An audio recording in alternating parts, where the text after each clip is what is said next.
Support the club. Save the world. Support your local superheroes and donate now to the Boys and Girls Club of Noblesville at bgcni.org.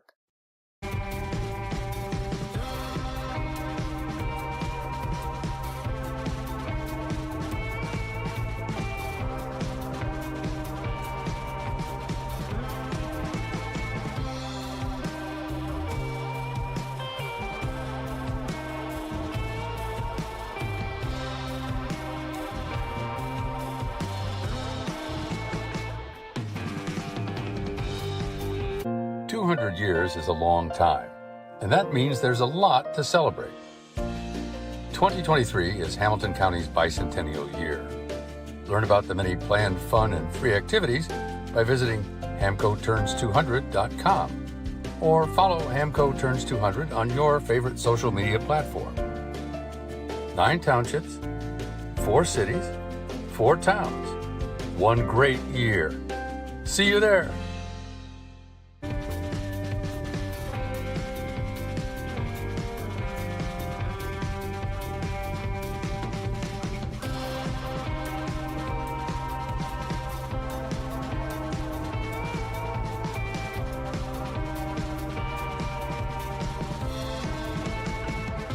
It's very true that it takes a village to raise a child. And when it comes to my healthcare village at Community Health Network, it's all nestled right in my phone. Accessing healthcare is the ability to be connected with your provider and ask a question when you need it. I feel like when I'm meeting with a community nurse practitioner or doctor, they're tuned in to what is going on with me and the way that they can serve me best. Stand by me.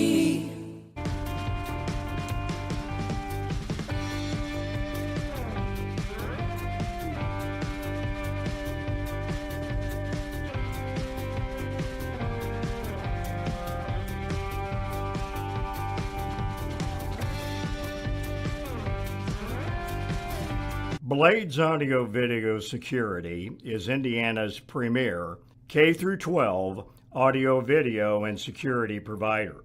Blades is a design-built firm that provides high-quality solutions that are designed, engineered, installed, and warranted by our team of experts. For 18 years, we've helped schools and local businesses see and hear more clearly. Whether it's your sound system, your displays, your network, or your building security, ask how our experienced team can serve you.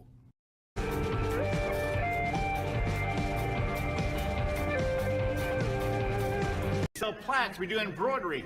No food. You got kids closer than you think. You did teachers telling me that, and before that it was 37A and 37? So you got that straight? Logan Street Signs and Banners, conveniently not located on Logan Street, but rather South 10th Street in Noblesville. Exactly.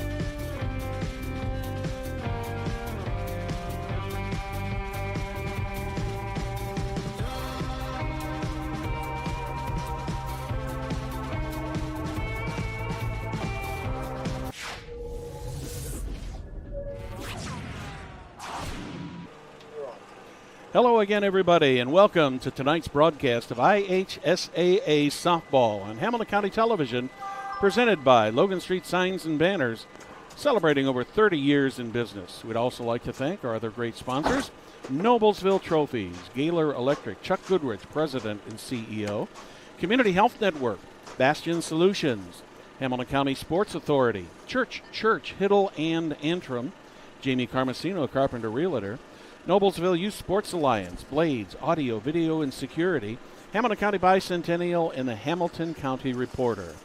Well, you couldn't ask for better conditions and a better night than tonight for our opening game for the spring season for softball here between the Fishers Tigers and the Noblesville Millers. I'm Brad Silbert along with Perry Williams. Perry, these teams both come in here having a couple wins, a couple losses. The Tigers were victorious over Kokomo last night, 9-3, but the Millers, they lost a heartbreaker last night, 12-7 to Greenfield Central, and they're 1-2. Yeah, you're right there. And one thing about the Millers, last night they had a couple home runs and a double, but had way too many strikeouts. So we'll see if the Millers, because they lost a lot of talent from last season. So they're just kind of feeling themselves out because they've been on 2 weeks of spring break. So they're back in action last night. So we'll see what happens here. Well, I had a chance to talk about this game and last night's game with Rich Harden, the public address announcer here, and Rich said that he fully expected to see a lot of changes in the lineup tonight, and so it looks like Coach Bullard is going to be doing some experimenting with some different positions, different players, try to shake things up a little bit and get the Millers going here. They're at 1-2 right now, but as Andrew Trissler would tell you, the wins and losses, they're important, but it's more important toward the end of the season. So if we get off to a little bit of a slow start, we're off to a slow start. We're going to take things and turn them over to public address announcer Rich Harden for the opening festivities. Rich? Good evening, ladies and gentlemen. Noblesville High School welcomes you to Miller Park for tonight's Hoosier Crossroads Conference contest between the visiting team on the scoreboard, the Tigers of Fishers High School, and your home team, the Noblesville Millers. Now, for starting lineups, first for the Fishers High School Tigers. Leading off in center field, number 11, Jenna Grubb. Let's go, Jen Grubb! Batting second, left field, number 14, Haley Trueblood. Batting third and catching, number 6, Sophie Schock. Batting fourth, playing third base, number 26, Astrid Alexandria. Batting fifth, playing shortstop, number 5, Brooke Johnson. Batting sixth, playing second base, number 8, Kendall Jordan. Batting seventh, the designated player, number 27, Haley Kinder. Batting eighth and pitching, number 16, Kate Murray. Batting ninth, playing first base, number 3, Taylor Duplessis. And the flex player in right field, number 22, Ashton Grubb. Head coach for the Tigers is Darren James.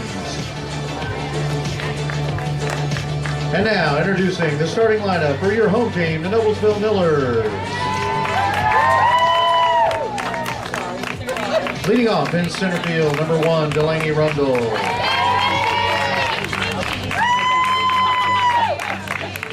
Batting second in left field, number 24, Reese Shoholm. Batting third, playing third, number 16, Gabby Fowler. Batting fourth, the designated player, number 34, Mac Harvey.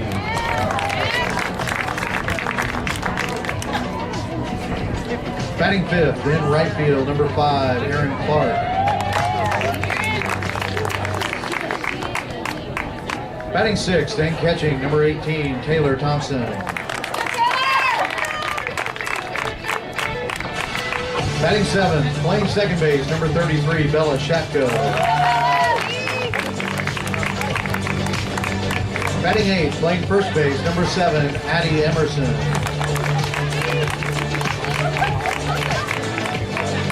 Batting ninth and pitching, number 3, M. Yee. And the flex player, playing shortstop, number 2, Tatum Ball. Head coach for the Millers is Deke Bullard. At this time, ladies and gentlemen, if you would please rise, kindly remove hats, and direct your attention to to the stars and stripes of our great country, the United States of America, and join in the playing of our national anthem.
There you have the opening festivities. It's just about game time here on Hamilton County Television. Great to have you with us tonight. It is just an absolutely gorgeous night here in Noblesville. A wind out of the southwest at about 12, so we could see some long ball here tonight, Perry, but it's also a beautiful 74 degrees. Usually, you and I have done a lot of games here in April, and we've done some nice days, but we've had a lot of cool days too. Yeah, you're so right. We couldn't ask for any better weather than tonight here for our opening game for softball this year. Of course, they played at home last night, but this is the first time that we've got to take a look at the 2023 Millers and the 2023 Fishers Tigers. So excited to see a Hoosier Crossroad Conference football. Softball. Yeah, I get it all right here in a minute. Well, we got to change sports, Perry. Yeah, it's kind of tough, We've run the gamut here, starting in August. Everything from football and soccer and volleyball, and on to basketball, and now on to baseball, softball, and lacrosse. So we kind of run the entire the entire gamut here. So bear with us a little bit here tonight because we've got a little bit different setup.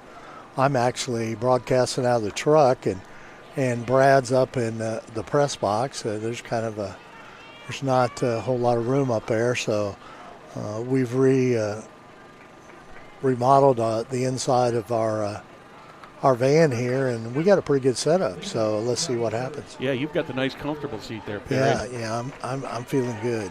Jenna Grubb steps in, first batter to face M. Yee. M. Yee comes in here with a 0.0 ERA. This is her third appearance of the season. She's pitched 5.1 innings, allowed 3 hits, no earned runs. She's only struck out 2, and she's walked 3. But this, of course, is just the 4th game of the season for the Millers. First pitch is a ball outside. Second pitch, right over the outside corner of the plate. That evens it up at 1 ball and 1 strike. Jenna Grubb steps up to the plate, batting .429 for the Tigers. Tigers as a team are batting .365 in the early going. Not too shabby.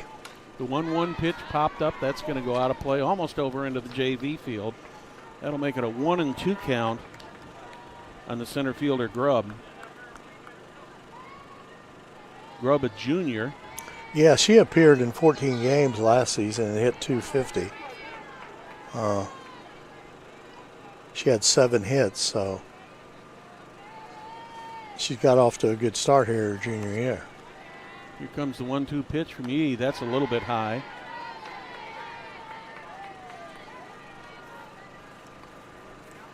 Outfield left to right is Reese Shoholm, Delaney Rundle, and Aaron Clark. We'll get to the infield here in just a moment. Yee checks that armband there to make sure she's got the signal right. Here comes the 2-2 pitch. Well hit to left field. Back there, it's over the head of Reese Shoholm. And Jenna Grubb is going to open this game with the first hit of the game and also first base runner of the game, too. Good hit by Grubb.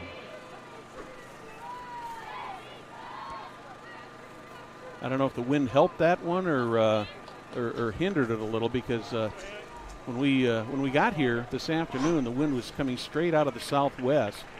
Now it looks like it's kind of shifted a little more to the northwest if you look at the flags, but flag is just about straight out right now. So batters going out to right field are going to get a little boost on that ball. Haley Trueblood steps in, takes the first pitch outside for ball one.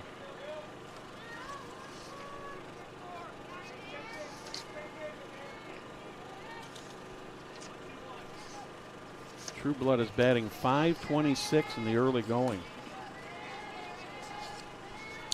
That's definitely a good start. Yeah. Of the starting players for the Tigers, only 3 of them are batting below 300. There's some pop in the bats there in Tigerland. 2 balls, no strikes. Left fielder Haley Trueblood at the bat. She's already got 10 hits this season. Throw down to second. Grubb is back there in plenty of time.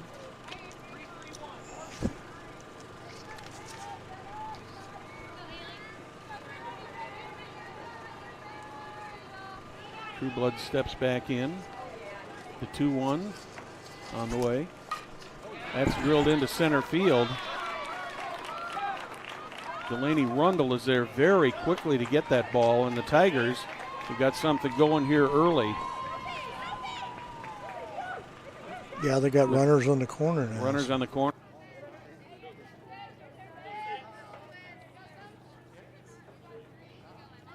Now batting for Fishers, number 6, Sophie Shaw.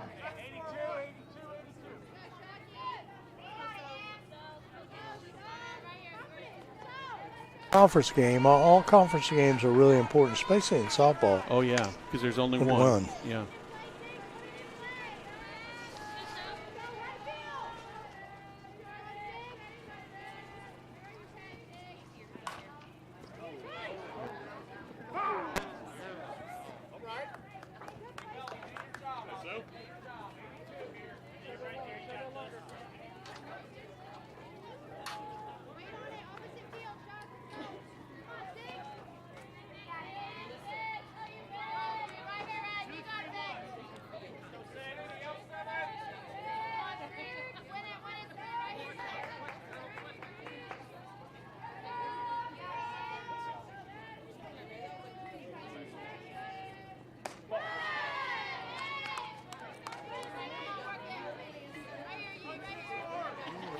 Sophomore.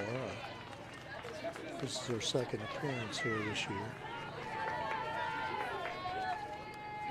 Gabby Fowler right almost on third base right there, guarding that line.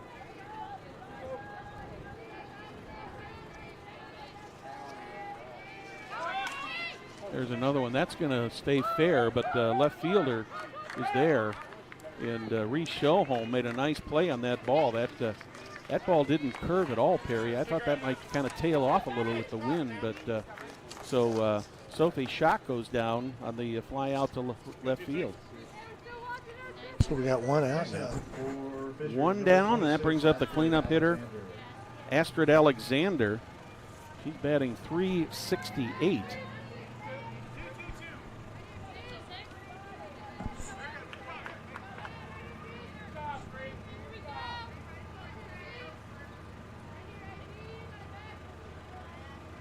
First pitch to Alexander, just a little bit inside. 1-0. Alexander, a sophomore. Fairly young club here for the Fishers Tigers. Only 4 seniors on this team. That one's gone outside, and instead of sending down, throwing to second, as Trueblood took off with the pitch. Catcher Thompson Shot that ball right down to Gabby Fowler, thinking that they might be able to catch Jenna Grubb leaning there at third, but no dice there, so it's 2-0 now. It was a nicely executed play.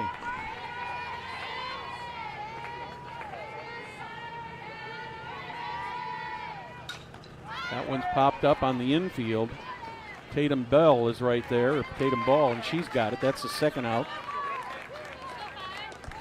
Brad, the one thing about it is right around the home plate area, it's pretty shaded there. So yeah, that's going to make it a little bit difficult for the players to pick up the pitches because because the pitchers is kind of she's still in the sun. Yeah. I don't know if the color of the ball makes any difference on picking that up or not, Perry. It would for you and I. It probably wouldn't matter. We'd swing in this anyways. First pitch to Brooke Johnson, the shortstop, is outside for ball one.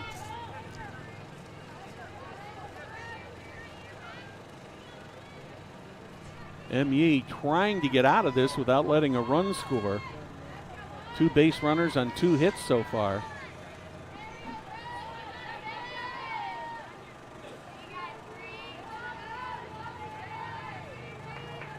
The 1-0 pitch. That one's drilled to center field, but it looks like Delaney Rundle is getting that. And the Millers, they dodge a bullet there. So in the top of the first for the Tigers, there were no runs, 2 hits, no errors, 2 left on the bases. Middle of the first, there is no score. You're watching Hamilton County Television Sports, brought to you by Logan Street Signs and Banners in Noblesville. Celebrating over 30 years, Logan Street Signs and Banners specialize in that last-minute signage, serving Noblesville and Hamilton County since 1992. You can contact them at 317-773-7200 or check them out on the website, LoganStreetSigns.com. How about Noblesville Trophies? Offers a large range of products, including sports trophies and corporate awards. Noblesville Trophies provides you with that same-day service for those last-minute decisions. Contact them at 317-773-7391 or check them out online at NoblesvilleTrophies.com.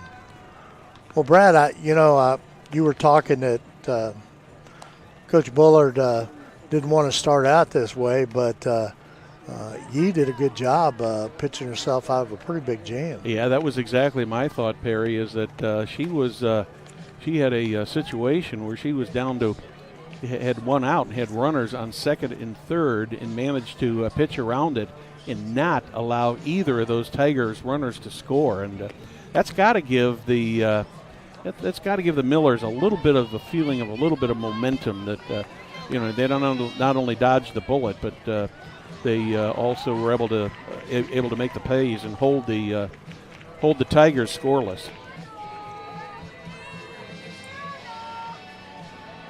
Delaney Rundle lead off here for the Millers. She's the center fielder. She made a couple good plays out there yes, she in did. That first inning and defensively. Rundle steps in batting .333.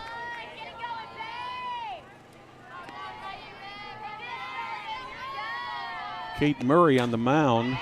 That's going to go through. First pitch and one base runner already. That's a good sign for the Millers. Reese Schoholm is out in left field today. She'll step up to the plate. She's had kind of a slow start for the season. She's only batting .100. But she's such a valuable asset on the defensive side.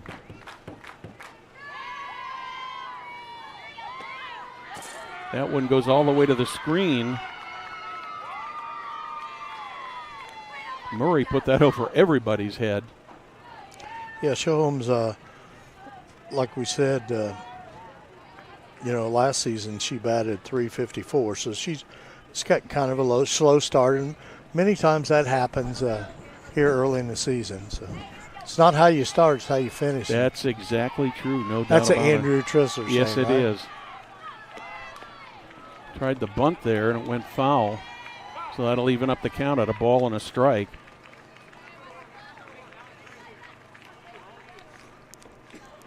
good opportunity for the Millers here with a runner on second base. Yeah, the runner in scoring position already with no outs. Scoreboard says we got 2, but there is no outs.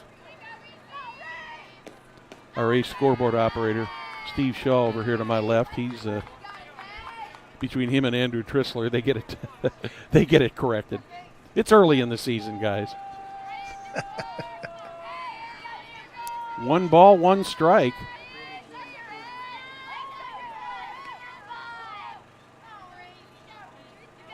See if Showhome shows bunt again. No, this time she puts it right down the first base line. They are calling that a fair ball. That one went right down the line to the first baseman, Taylor Duplessis, and she got the out unassisted. Not a bad place to put it there, Brad. The runner on third now. Yeah. Rundle's on third base, only 1 out here. You could almost call that a sacrifice ground out. Yeah. Gabby Fowler steps in. Gabby Fowler can flat out hit the baseball now. Well, she's hitting Softball. 500 in the first 3 games here, so this is what Coach Bullard wants to see. He'd definitely like to put a run or 2 across here in this first inning and set the tone for this game. She's got 3 home runs on the season already, so. I wouldn't be a bit surprised to see some more home runs tonight with this wind blowing out the way it is. Yeah. The humidity's low, so the ball should carry fairly well. That one's inside, makes it 2-0. I think with the season that Gabby had last year and this year showing a lot of power and had a great summer last year, I think they're being very, very careful on what they offer up here to Gabby Fowler. Mm-hmm. That one's high, makes it 3-0.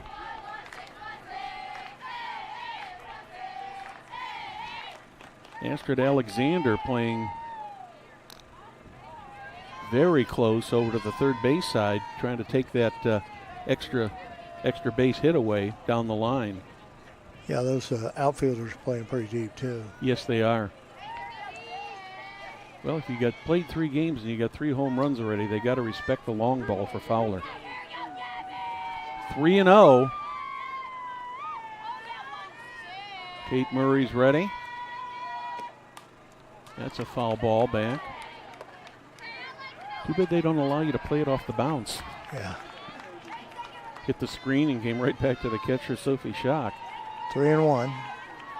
3 balls, 1 strike. 1 out, 1 on. It's a big pitch right here. Runner on third. You know, Murray's got to come across with something. She doesn't want to lose her, but she does. Yeah. So Fowler draws the walk. That'll bring up the designated player, Mac Harvey. Harvey, a 600 hitter. So there's some power in the middle of this Miller lineup. She's got a home run, 2 home runs and a double. I mean, she's a lefty, and that wind is really in her favor. Blowing out. Just can't say enough about what a gorgeous day it is. You know, the one thing about it, Brad, is when you have 2 hitters like Fowler and Harvey, you know, you kind of pick your poison here. I mean, yeah. Who do you pitch to? Who do you don't pitch to? And you know, it's early in the ball game here. That one's a little bit low, and on the pitch, Fowler takes second. Now if Harvey can pull one down that right side there. I don't know if I would consider that a stolen base or catcher indifference, because catcher Sophie Schock was a little slow coming up with that ball. So they're telling me in the booth here now they are calling it a stolen base. So that puts 2 runners in scoring position, a 2-1 count on junior Mac Harvey.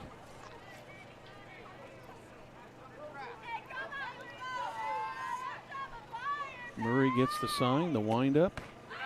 Little high and inside. 3-1. Same situation Fowler had last time, Perry, with a 3-1 count. And ended up taking ball 4. Let's see if... you can definitely tell Murray's being very, very careful of pitches She's offered up these last 2 batters here. Well, the next batter coming up, Clark, is a 286 batter. That's well hit. Oh, that's dear, gone. that's out of here. That is a 3-run homer for Mac Harvey. She got every bit of that ball, Perry, and there was I don't think there was any doubt about that when that one left the bat. That was going, gone. The sound off that bat. Yeah, the crack of the bat was just something else. So Harvey gets the 3-run homer, picks up 3 RBIs, scores Rundle from third base and Fowler from second base. And the Millers have struck early here. 1 out here in the bottom of the first, 3-0. See, that's the one thing about it is the Millers got to get those first and second runners on base and then set it up with Fowler and Harvey. They're going to be hard to handle if they can get people on base. Well, from what I understand in the Greenfield Central game last night, they had a lot of opportunities but just couldn't make them pay off. There's a pop-up. That could be trouble if it wins. It is. It is.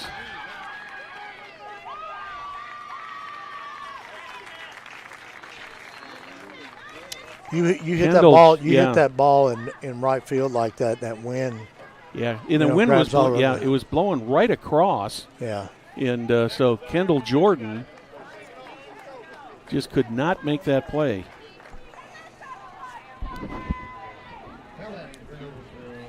And the official calls that an error. That'll be an E4, first error of the game. The important thing is they got a runner on second base. So. Yeah.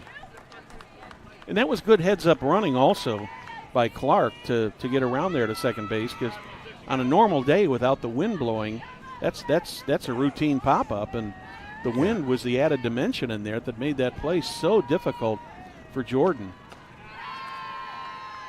You know, the one thing about it here, in the entire month of March and now here in April, Brad, both of you and I are old, but man, it seems like we've had a lot of windy days. Oh, yeah. March came in like a lion and stayed like a lion all spring long. That fastball was just over the outside corner of the plate. Makes it a ball and 2 strikes on Aaron Clark. No, Thompson. Correct. I'm sorry. I'm a line off here. There's another one deep to center field. Will that be caught? No, it's just barely over the head of Grubb. And the unfortunate thing for the Millers in that case is that Clark had to stay back by second base there because she couldn't tell whether Grubb was going to get to that ball or not. So runners on the corners once again for the Millers.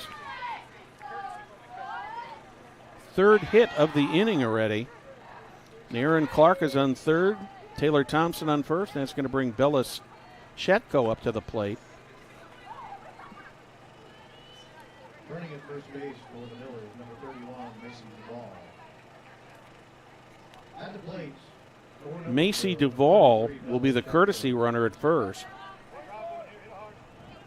Thompson's the catcher, so.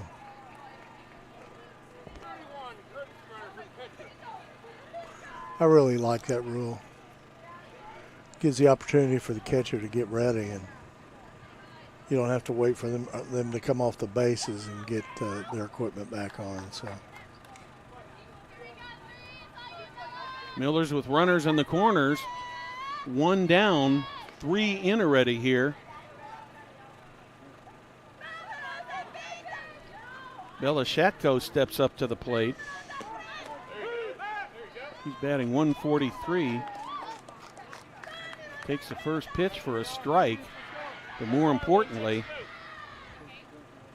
Macy Duvall ends up on second base with a stolen base. So the Millers once again with 1 out and 2 runners in scoring position.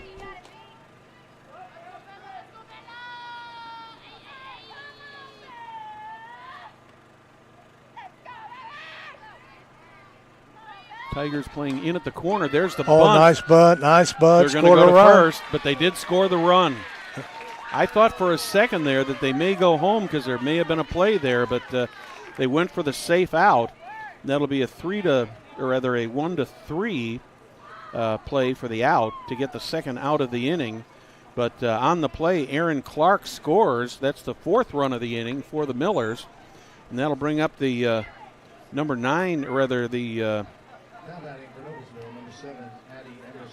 7, Addie Emerson comes up. She's the 8th Miller to bat in this inning. 4 runs in already. A runner on third. Emerson with an opportunity to make it 5 here. Emerson, one of those batters who's started out strong at 500 so far this season.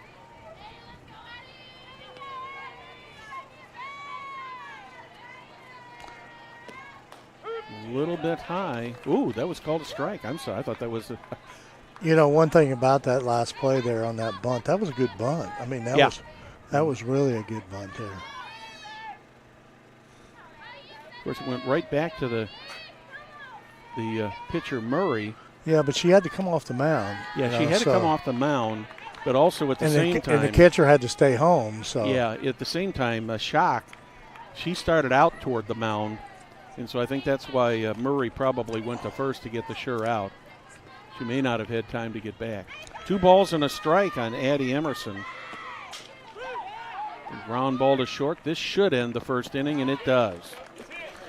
So in the bottom of the first for the Millers, there were 4 runs on 3 hits, 1 error, 1 left on the bases. After 1, it's the Millers 4, the Tigers nothing. You're watching Hamilton County Television Sports, brought to you by Logan Street Signs and Banners in Noblesville. Noblesville gets 4 runs on 3 hits. There was 1 pitcher's error.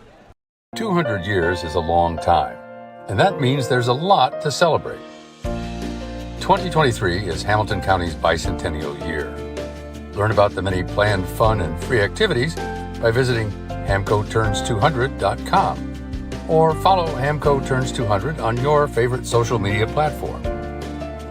9 townships, 4 cities, 4 towns, 1 great year. See you there. Welcome back to Noblesville High School, the home of Noblesville softball. Our inaugural softball game of the season. I'm Brad Silbert along with Perry Williams, and well, we just can't say this enough. Here it is, April 11th, and I'm sitting in the press box in a T-shirt this afternoon, Perry. Yeah. What a gorgeous day. But I can tell you what, you and I have been in April sitting with holding the dang umbrella and freezing to death too. Well, not only not only the umbrella, but everything in between. Yeah. So the Tigers have some work to do here in the second inning. They'll have the 6, 7, and 8 batters coming up. That'll be Kendall Jordan, Haley Kinder, and Kate Murray. As M.Yee goes back out to the mound, this time with a 4-0 lead. Takes a little pressure off of her. Yeah. First pitch right over the heart of the plate for strike 1.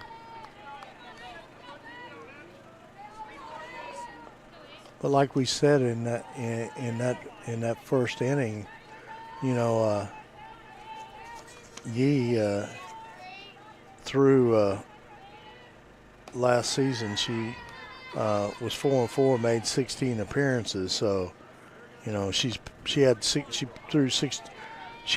pitched 61.1 innings last year as a freshman. So yeah, she's just got to relax a little bit early in the season.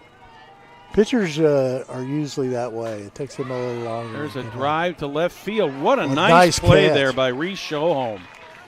She just had to go about 10 feet to her right and just got that line drive. She was depth-wise, she had that played absolutely perfectly, Perry.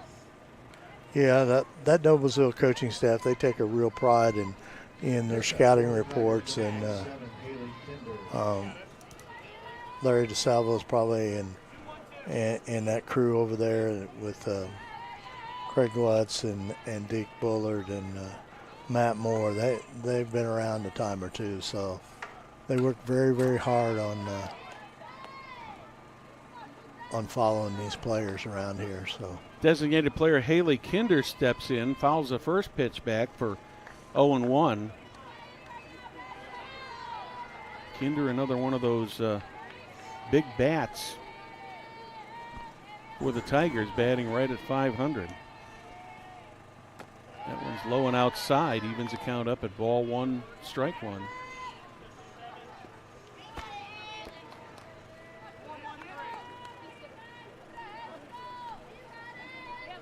He gets the sign, checks the wristband.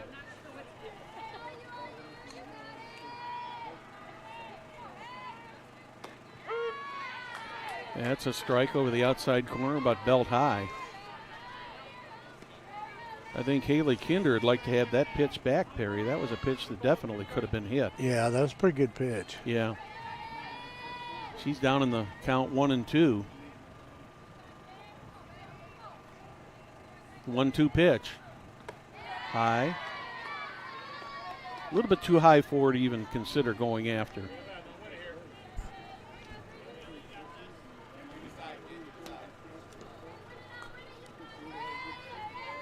Evens the count up, 2 balls, 2 strikes.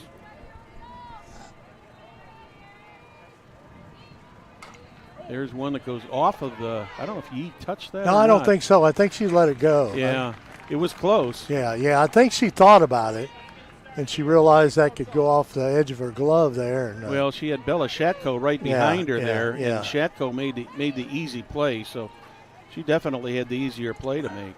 So we get a 4-3 out with the second out of the inning. And the pitcher, Kate Murray, steps in. Not too often you see a pitcher batting 500, Perry. No. In the days of specialties today. We don't. Yep, exactly.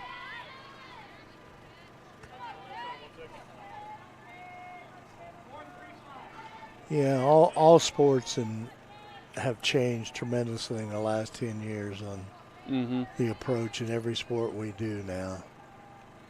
Everybody's specialized. 1-0 on Murray. She swings and misses to even up the count, 1 ball and 1 strike. Nice pitch there by Yee. Yeah, it was. Hit the outside corner of that plate.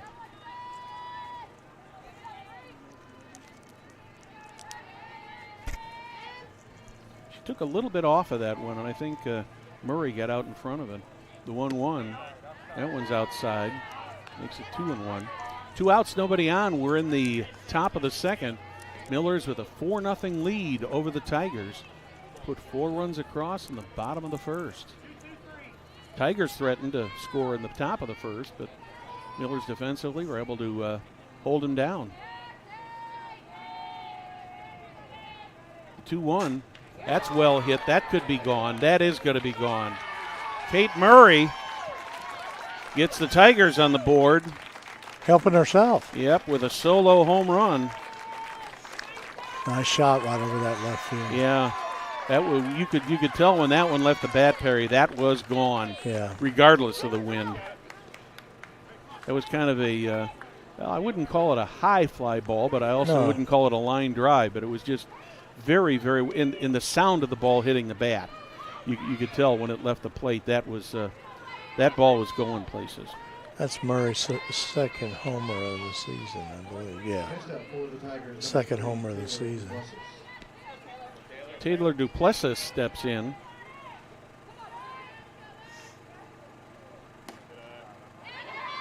Takes the first pitch outside. Yee kind of walking around a little bit out there. I think trying to get herself a little bit composed after giving up the big hit there. But yeah, she's got 2 outs and. Yeah, the fortunate thing for that situation was, there was that nobody was on the bases. That's fouled back into the screen, evens it up with a ball and a strike. 1-1.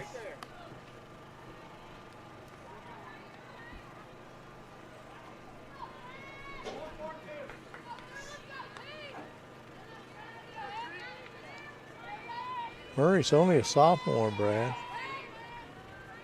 She's got a good future with the Tigers.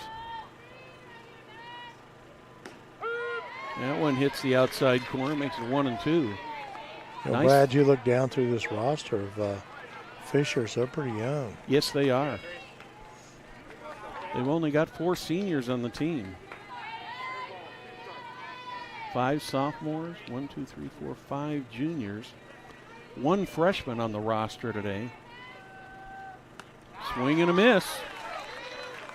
So the Tigers in the top of the second managed to get 1 run and 1 hit. No errors, nobody left on the bases in the middle of the second. Millers 4, Tigers 1.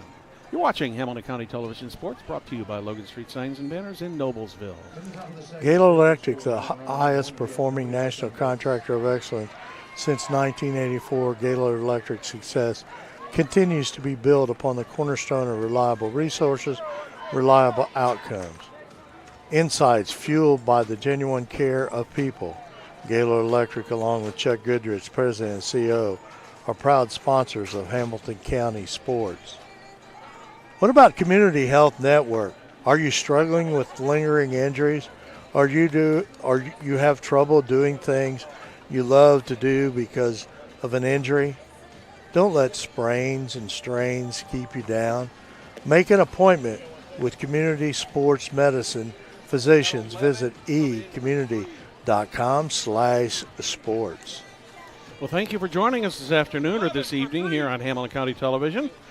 Our first softball game of the season, and so far so good for both these teams, putting on a pretty good show here this afternoon. Speaking of putting on a pretty good show, I'd like to thank our camera operator, August Lacone. He's sitting here just a little bit in front of me. And we also have Will Wofford at the controls today, our executive producer director. And thanks to our big boss, Jim Wofford, for coming out and helping getting things set up. He's not going to be here for the broadcast this afternoon, but he'll be doing the city council meeting tonight. So Bill at the controls. We do a lot of different things at Hamilton County TV for our community. We do, and we enjoy it. The Millers are on the road tomorrow. They go to Cherry Tree over there and play the Carmel Greyhounds at 5:30. So they have 3 games in a row. And then come back on the 15th, which would be Saturday, and play Lawrence North. Sounds like it's going to be a busy week for the Millers. Yeah, it is. Then they got coming up next weekend, they got a tournament that I love because it's over there at Cherry Tree, which is, many times hosted the state softball. So with a little tournament invitational, Carmel Invitational over there. Batter up at the plate right now is Lulu Van Beek.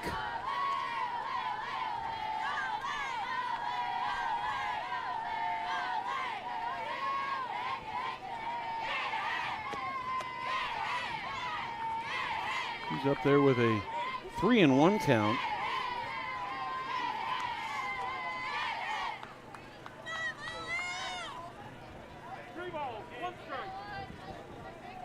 Van Beek, a junior,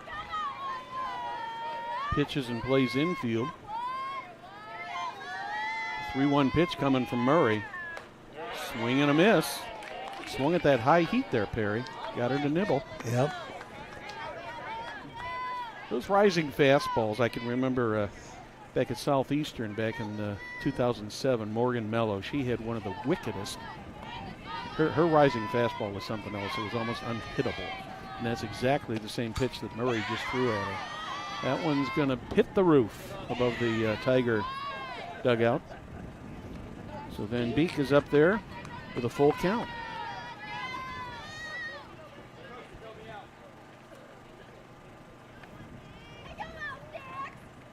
She steps back in. Murray gets the sign.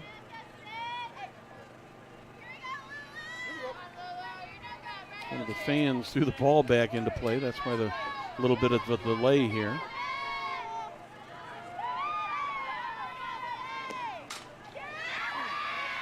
That one's fouled off by Van Beek. I don't have any batting information on her. I wonder if this is her first at bat of the season, Terry. I can't tell you, sir. Make sure I'm looking at the right team here and the right number. Yep. I'm assuming this must be her first at bat, her first official at bat. She may have batted and walked, but I don't have any statistics on her whatsoever. There's a pop-up over to the first baseman. Taylor Duplessis just runs over and has to go a little bit to her right and makes the play, so there's one down. Going back to the top of the order, going to bring up Delaney Rundle. She had a base hit, scored the first of the Millers' 4 runs in the first inning. So that .333 batting average of hers is going to go up a little bit.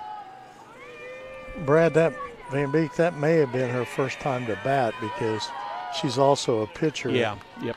She's 1-1 for the season here, so she was probably DH or pitching and designated. she's pitched the most innings. She's pitched 12 innings. Yeah. I'm sorry, 8 innings. I knew I could count on you to find that out, Perry. Thank you. That one's a little, ooh, they called that a strike at the last moment there. I thought that was outside.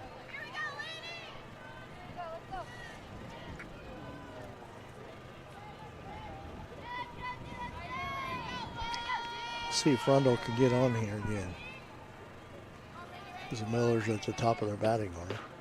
That one's a little bit outside, so that's going to make it 2 balls and a strike.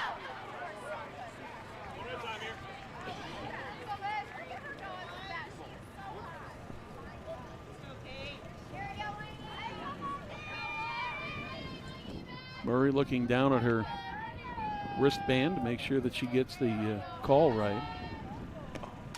That one's fouled off over to the left side into the batting cages.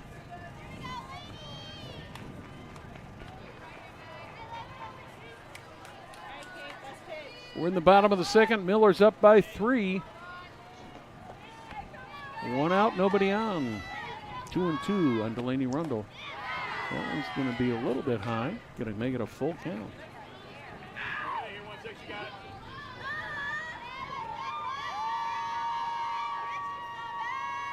Miller sent 8 to the plate in that 4-run first inning.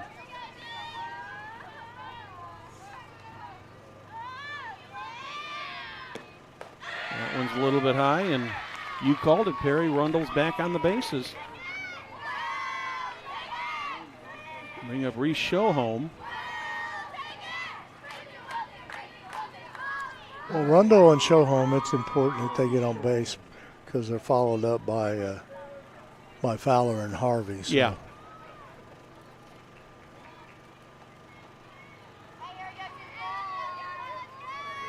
Well, Shohome was out on a nice play at first base by Taylor Duplessis in the first inning. She shows bunt. She dropped the bat back, but it's called a strike anyways. She had a good battle with Murray there in the first inning. Absolutely.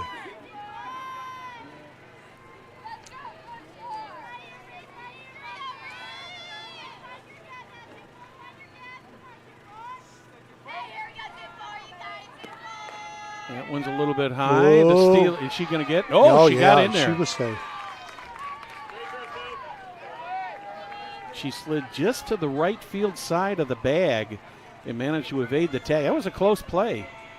I'll tell you what, this catcher cam that we are using here, that was a good shot. Captures it all, doesn't it? Yeah. They could go to our monitor and check. 1-1. That one's high, makes it 2-1. Rundle got a pretty good lead on that one. She was about 10, 15 feet down the baseline there. And so being a center fielder, she's got to have pretty good speed. Oh, yeah. Well, Kendall Jordan finally came over there and challenged her back to the base. Shohome up there with a 2-1 count. Rundle in the blocks, ready to take off. That one's hits the outside corner. Evens the count up at 2 balls, 2 strikes.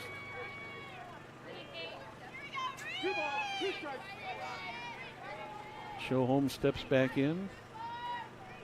Murray gets ready. Rundle's ready at second. She looks like a 50-yard dash runner there, Perry. That one's going to get through off the glove of Brooke Jordan, or rather Brooke Johnson. Well, she's actually got on base twice on an air. Mm-hmm. Take it any way you can get it, right, Brad? Yep. They are calling that a base hit up here in the press box, Perry, and I would agree with that call. That was a difficult play to make. But on the play, Rundle ends up going to second. So runners on the corner with one down. In the same situation, Gabby Fowler comes up. She walked her first time up. Miller's picked up their 4th hit of the game. And Schoholm takes second, unchallenged. But she did take off with the pitch, so we do give her a stolen base. 0-1 on Fowler.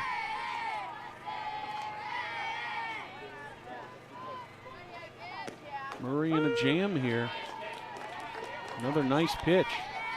About belt high over that outside corner. Fowler's in the hole at 0-2.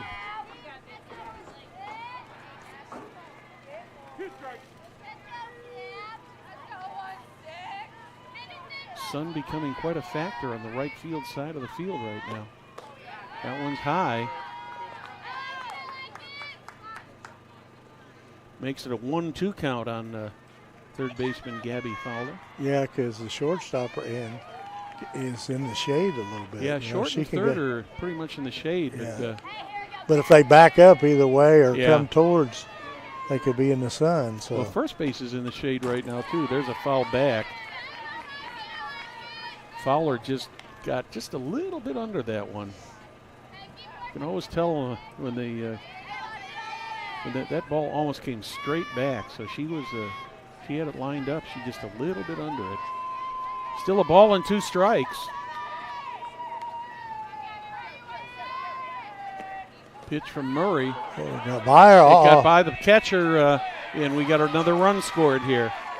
That one got away from Sophie Schock. I'm assuming that's going to be called a pass ball. Get the batter here. I thought she'd fielded the ball, but it just got by her. And it wasn't that far out to call that a wild pitch. But that's going to even up the count at 2 balls and 2 strikes now.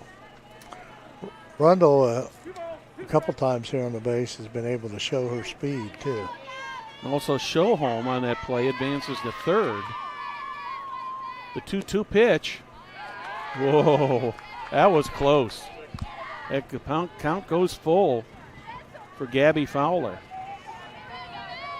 Fowler's worked it from a 1-2 count to a full count.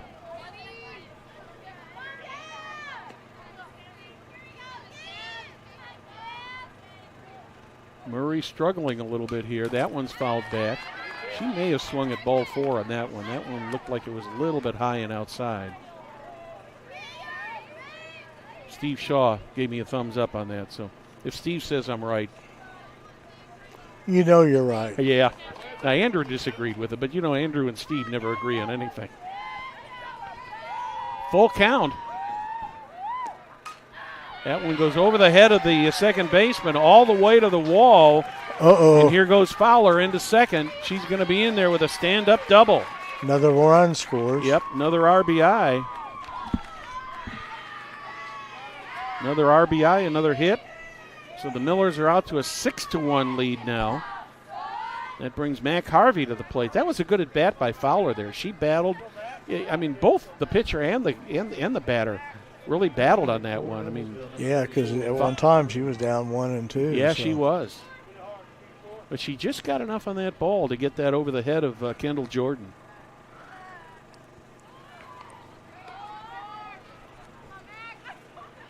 Harvey had the 3-run homer in the first inning.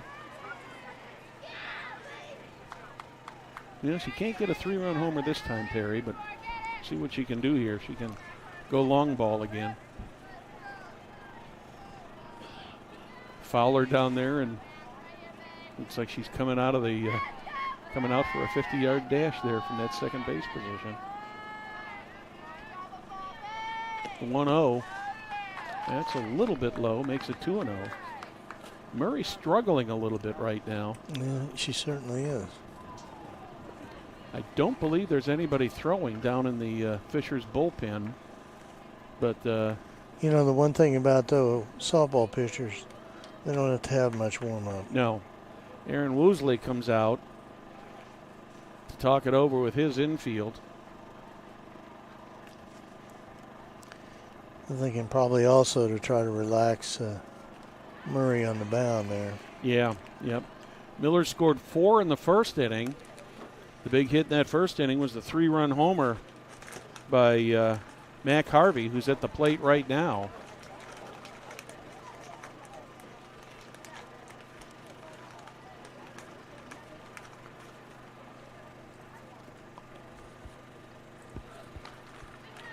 Fowler trotting back out to second base. Murray stays in the game.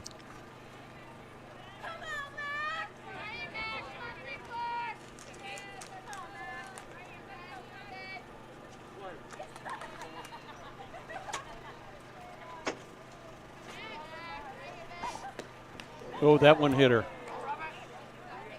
Just a little bit inside.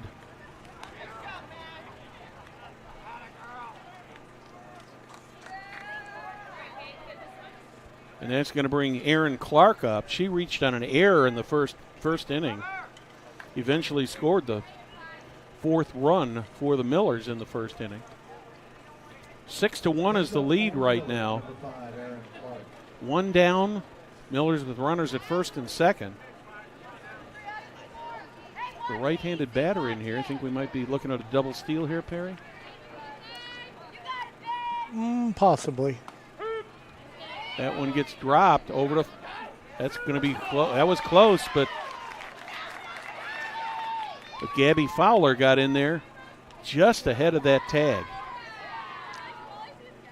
So now we've got runners at second and third with 1 out. Pitch was called a strike on Erin Clark. Gets her shocked. She just dropped that ball. I don't know if she ever had it cleanly fielded or it hit off of her mitt, but it went down right in front of her. And the Miller runners, alert to the play, took off. The 0-1 to Clark. That makes it 0-2.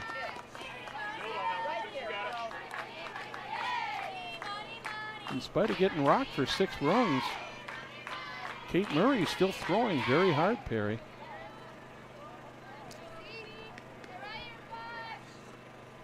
The 0-2 pitch, that one's high and outside, makes it 1-2.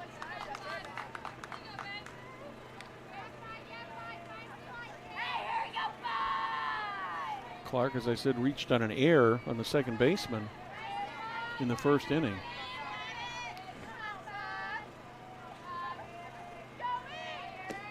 That one's high, evens up the count.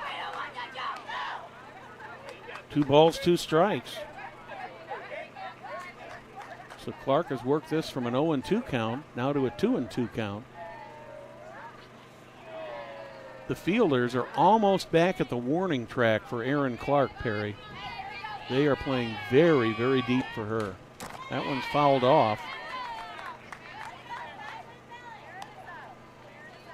Count remains 2 balls and 2 strikes.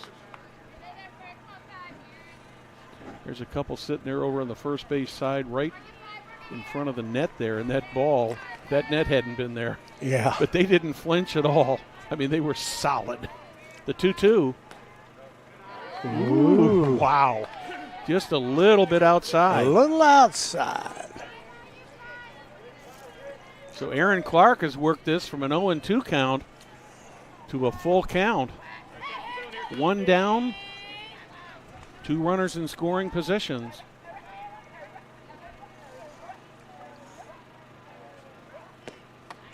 Swing and a miss by Clark. Kate Murray earned every bit of that strikeout. 2 outs now. That was a big out right there. Yes, it was. That'll bring up the catcher, Taylor Thompson.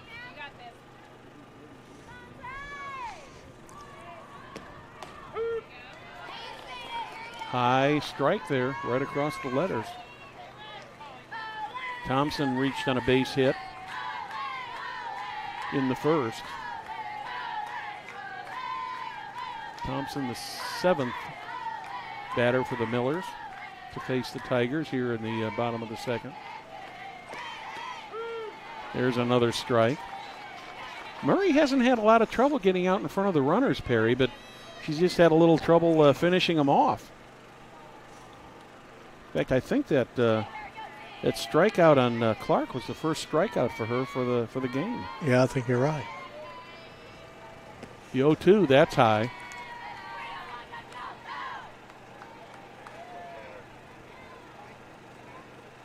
Thompson, one of the seniors on this Miller team. That is the only strikeout she's had. Mm-hmm. Those pitchers have got one strikeout. Here's one that's going to go to the shortstop. It's bobbled. Oh, man. That's going to cost him a run and an error. So Taylor Thompson is going to reach on an E6. That's not what Murray needed. No. Gabby Fowler does score on the play, but unfortunately for Thompson, she will not get an RBI on that. And that's going to bring Macy Duvall off of the bench to be the courtesy runner for Taylor Thompson at first base. So the Millers have still got runners at first and third with 2 outs. 3 runs in here so far here in the bottom of the 2nd. This game is coming up and being an hour old, and we're not even through 2 innings yet.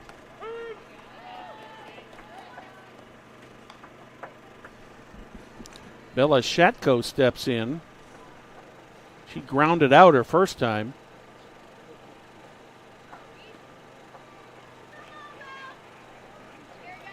Grounded out to the shortstop,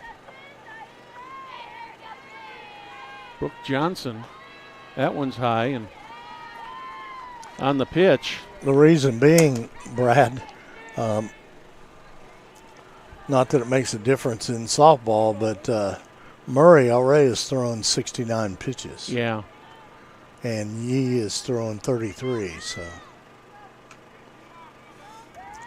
She had a lot of full counts. Yes, she did. So far. That's going to make the count 2 balls and a strike on Bella Shatko.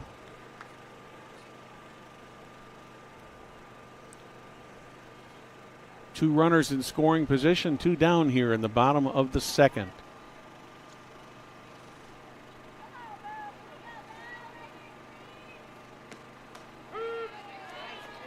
Yeah, that's a strike, evens up the count at 2-2. Shatko, another of the seniors here on the Miller team.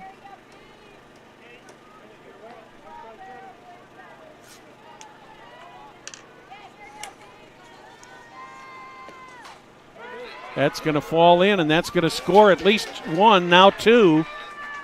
And Shatko is going to be at second with a stand-up double. She just barely put that ball over the infielders. Ends up with a 2-base hit and 2 RBIs. Third hit of the inning. This will be the 9th batter of the inning. Addie Emerson was the last batter in the first inning. She grounded the shortstop her first time up.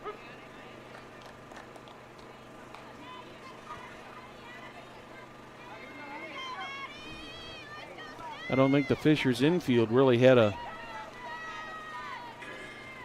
any chance at a play on that ball. It was just hit just hard enough and just, toward the second baseman there, to the right of the second baseman, and the ball ended up going almost all the way to the wall.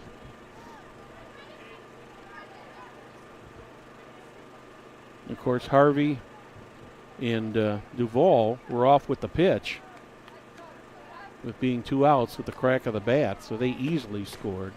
Swing and a miss, 1-2. Once again, Perry, Murray is out in front of the batter at 1-2. Yeah, she's 2 or 3 batters this inning. She's had that 1-2 count and lost it.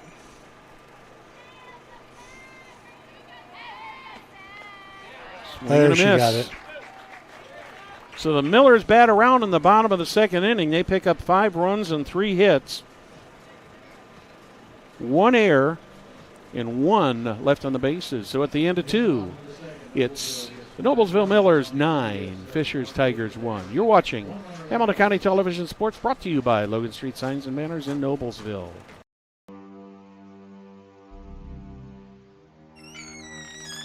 Can I help you? Yeah, I'm looking for Logan Street signs and banners. You found us. But this ain't Logan Street. This is South 10th. We moved 22 years ago. Well, how come you didn't change the name? That would have just confused people. Well, actually, South 10th is Allisonville, if you're from Fishers. Well, before that it was 37A, and before that it was State Road 37. So you're telling me that Logan Street Signs and Banners isn't on Logan Street anymore? It's actually on South 10th. That's Allisonville and Fishers. And before that it was 37A and 37? So you got that straight? Logan Street Signs and Banners conveniently not located on Logan Street, but rather South 10th Street in Noblesville. Exactly. Welcome back to Noblesville softball. Brad Silbert along with Perry Williams. 2 innings in the book. Long game so far. Lots of scoring here. Most of it by the Millers. They've got a 9-1 lead here. And Perry, the Tigers, have got to do something here to stop this momentum of the Millers, or at least try to chip away at this thing, because at the rate this thing is going, this could be a 4.5 inning game easily. Yeah. Hey, Brad, one thing while we're talking here, we'll be back here for Cathedral April the 22nd, 26th. We'll be back here April 26th. Actually, the Millers play on the road for 9 straight games. So. Wow. Top of the order up in the 3rd. M.E. having just a little bit of trouble with that wristband, trying to get it adjusted to be comfortable for her. That one's high, 2-0. Jenna Grubb comes up for her second at bat. She had a double, led off the game with a double, did not score. The only run for the Tigers so far is a home run last inning by pitcher Kate Murray. That was a very, very well hit ball. The 2-0 pitch from Yee. A little bit inside, but called a strike.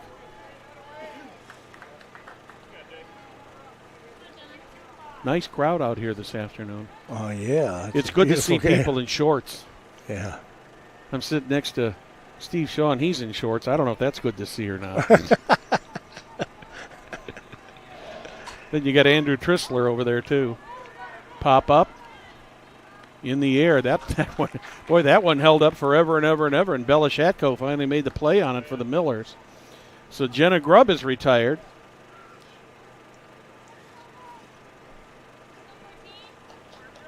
That'll bring up left fielder Haley Trueblood. So far, Yee has held the Tigers to 1 run on 3 hits. And as we said earlier, this is a team that's batting as a team .365 here in the early going in the season. There's one that's fouled off to the left.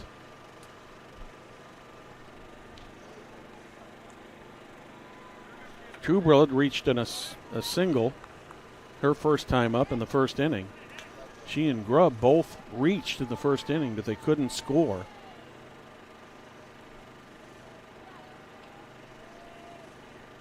Oh, and 1 on the left fielder. That one's way outside. Taylor Thompson made a nice stop on that. She had to lean almost all the way across the right-handed batter's box there to pick that ball off.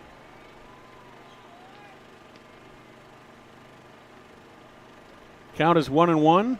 The pitch from Yee. There's a ground ball to short. Picked up by Ball over to first. Harvey knocks the ball down and gets the play. 2 outs quickly here in the top of the third.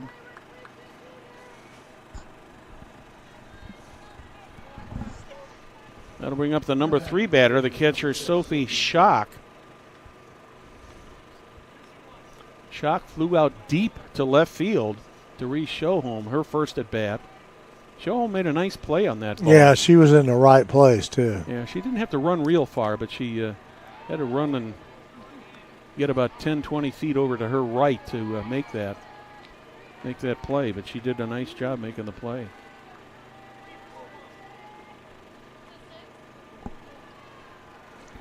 We're in the top of the third. 2 outs.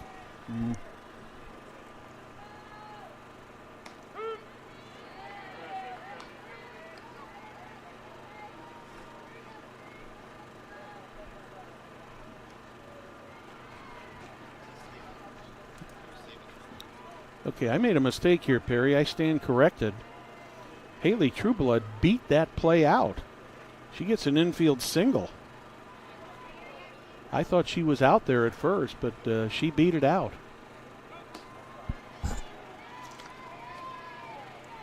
So Trueblood is on first. So we only got 1 out here. We 2 got, and 1 yeah, on them. 1 out. That's the 4th run of the game for the Tigers. I thought Ball had made the play over there, but apparently I thought it was a little bit late, but yeah. I can't see it. The base hit right up the middle there. Get one. No, she got her. Yeah, got her. Got the force. Nice play there. Ball had a little trouble getting that ball out of her mitt, but she did manage to get to Belashatko in time. That was a good ball. That was a good play right there. To retire Haley Trueblood. So Schock officially reaches on a fielder's choice, and that'll bring up the cleanup hitter, third baseman Astrid Alexander. She popped up to shortstop. We keep talking about Tatum Ball. She popped up to shortstop Tatum Ball her last time up.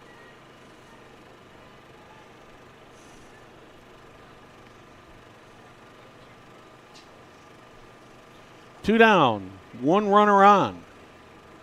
Top of the third. Running at first base for Fisher is number 2, Victoria Abel. At the plate for the Tigers, number 26, Astrid Alexander.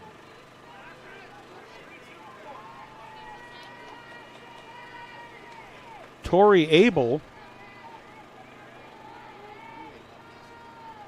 is the courtesy runner at first base for the catcher Schock. Nice strike.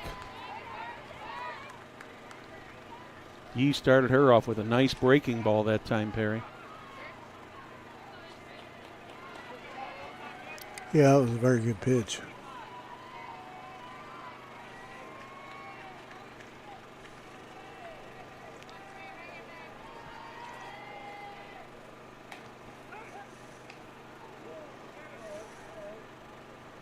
Throw it down to first base there.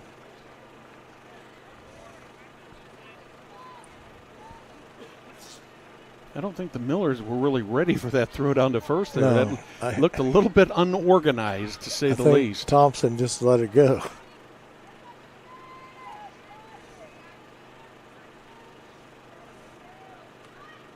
The 1-1 pitch, that's high. 2-1 on Astrid Alexander.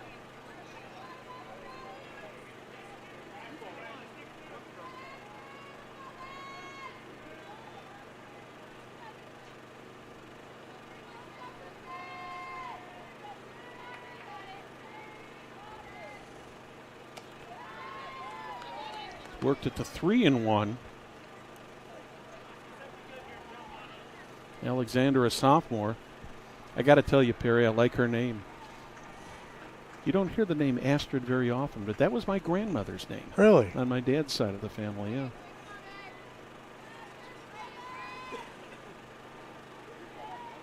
Three balls and a strike. One of the few times today that M. Yee has been down in the count. See what she can do here. That one's going to be high, and the Tigers Got a little runners on. Yep, a little bit of two out action here.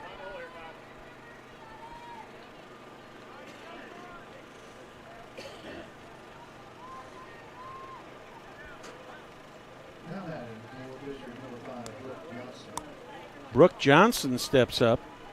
She flew out to center her first time up.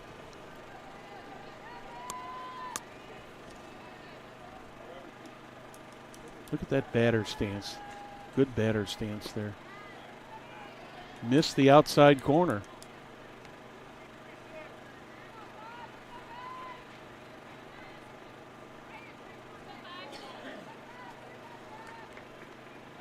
It's the first walk of the day given up by Yee.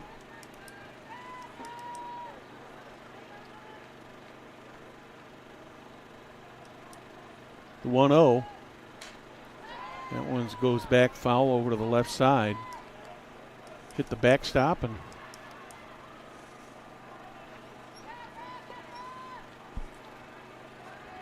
Gabby Fowler comes over and has a couple words with M.Yee. Probably just trying to calm her down a little bit and tell her not to worry about it. Just toss that ball in there. The 1-1 pitch. Another foul ball off to the left side. So Yee is up on the count, 1-2.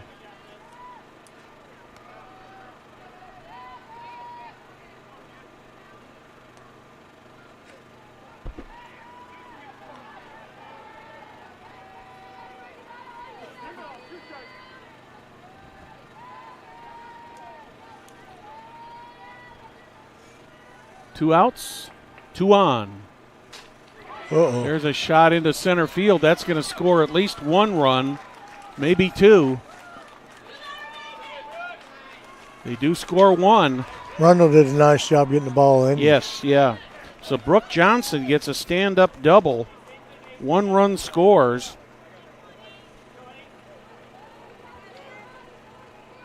Tori Abel, the courtesy runner for Sophie Schock, scores.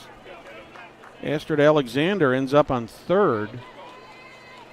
So the Tigers have got runners on second and third with two outs here in the top of the third.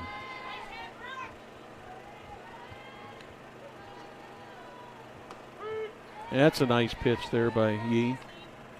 You just knew, Perry, that these Tigers, they weren't. They didn't seem to be fazed by that 9-1 lead. No, because they hit the ball pretty well and they could score runs.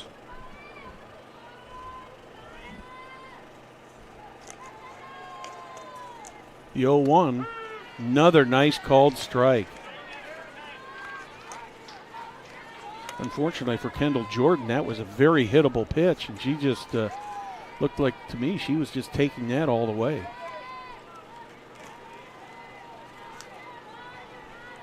Two outs, two on, two in. 0-2. That one's a little bit high. Johnson, a good disciplined hitter for a sophomore. Didn't bite at that high heat.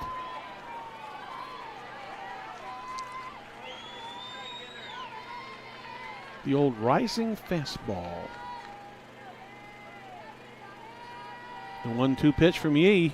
Oop, inside. Did that hit her? Yeah. They're saying it did. Man, nothing hurts more than having 1 and 2 on a batter and hitter. It's a coach's nightmare. So the Tigers have got the bases loaded. That brings up the designated player, Haley Kinder.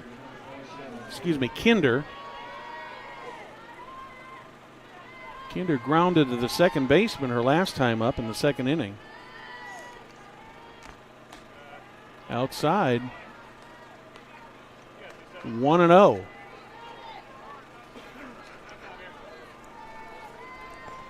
Millers looked like they're cruising along there for a while, and then all of a sudden the bottom has fallen out here a little bit, only giving up one run. But there's 3 on the bases right now for them. That's a fly ball. That's going to be caught. Aaron Clark gets under that one. So in the top of the third for the Tigers, 1 run and 2 hits, no errors, 3 left on the bases. Middle of the third. It's the Noblesville Millers 9, Fishers Tigers 2. You're watching Hamilton County Television Sports, brought to you by Logan Street Signs and Banners in Noblesville. Since the establishment of Church Hill and Antrim in 1880, our neighbors, community leaders, businesses, and school districts have placed their trust in us to solve the most challenging legal issues. We have a rich history of helping our clients when they need it the most. Give us a call at 317-773-2190. How about Jamie Carmasino, Carpenter Realtor? Jamie is a full-service hometown realtor who is committed to helping our navigate the real estate market. Have questions about buying or selling your home? Call Carmo for help today, 317-490-3735.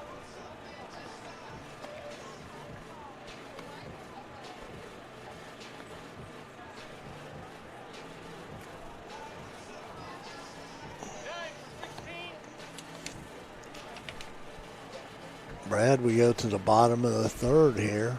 And we have got a new pitcher for the Fishers Tigers. It's freshman Olivia McNall. This is her first time pitching as a varsity player. She was brought up from the JV today. So I don't think we have really any information on her, what we can tell. But McNall, a freshman. Yeah, she's pitched 6.2 innings. Murray's did most of the pitching all season long here. Yeah. But she has pitched and has been in 3 appearances. So the Millers have got the 9, 1, and 2 batters coming up here to face Olivia McNall.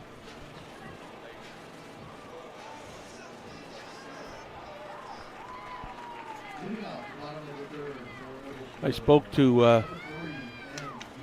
Fisher's JV assistant coach, Lisa Abel, earlier today, and she told me that Olivia McNall was coming up. They didn't know whether she'd see any action or not, but it was her first time playing in a varsity game. First pitch is a ball 1. M. Yee up for her second bat. She popped out to the first baseman in the second inning.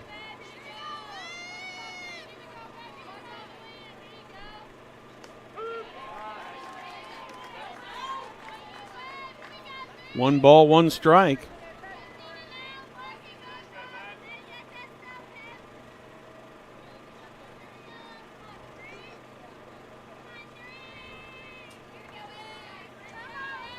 The 1-1, swing and a miss.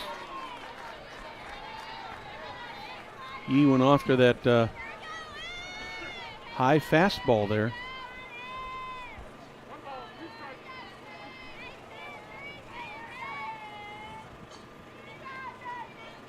McNall has got that sun right in her eyes now.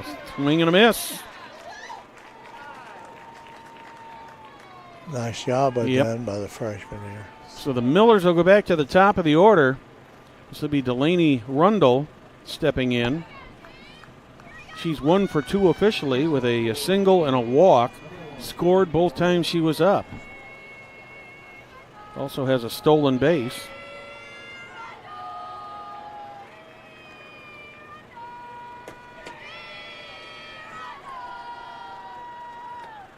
That's got to give Olivia McNall a little bit of confidence up there. I imagine she had some, imagine her heart was pounding a little bit with her first appearance and a little bit of nerves, but she certainly did handle that first batter very, very well. She's having a hard time seeing the signals from catcher Sophie Schock. She's having to shade her eyes. Makes the count 1 ball and 1 strike on Rundle.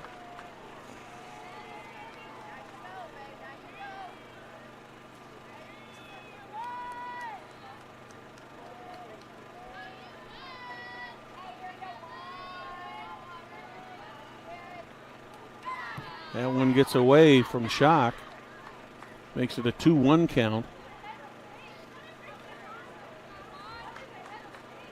Wind has been pretty consistently about 10 to 15 miles an hour blowing out, either straight out to center or more out to right at times. Right now it's blowing straight out. Here's one that goes foul. Evens up the count, 2 balls, 2 strikes.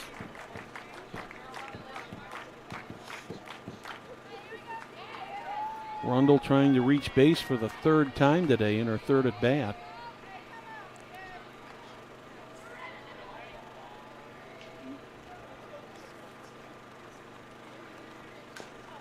That one goes foul again.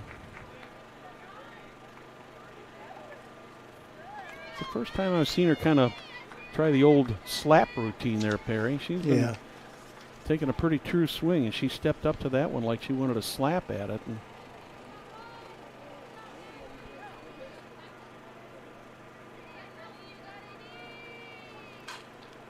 that one's going to go through for Rundle, so she is 2 for 2 now with 2 hits and 1 walk.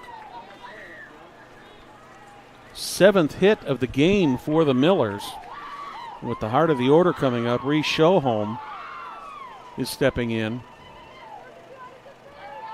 She had a base hit her last time up. Scored one of the 5 runs in the 2nd inning.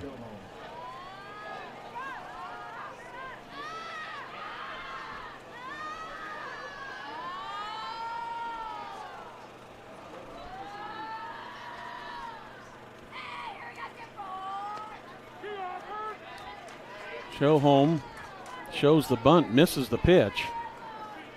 I think what the challenge here now, Perry, is when Murray was in there, she was throwing very hard. And McNall does not throw the ball nearly as hard as Murray did, so the Miller batters are going to have to make a little adjustment here to a different speed of pitching. Swing and a miss.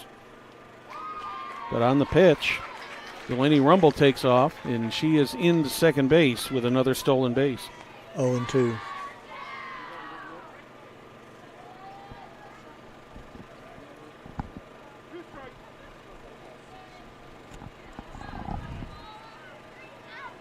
See what Schoholm does here. 1 down, 1 on in scoring position. There's a little dribbler right back to McNall. She goes over to first. Made the play. Good play. Yep. Good defensive play there by Olivia McNall to get a very, very quick Reese Schoholm. So that's the 2nd out of the inning. That'll bring up third baseman Gabby Fowler. Fowler has a walk and a double and has also scored twice in this game.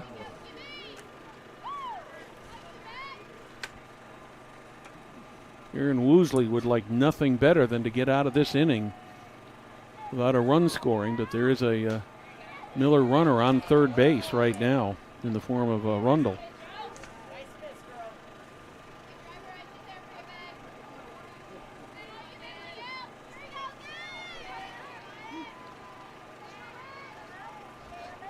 One and 0 on third baseman Gabby Fowler.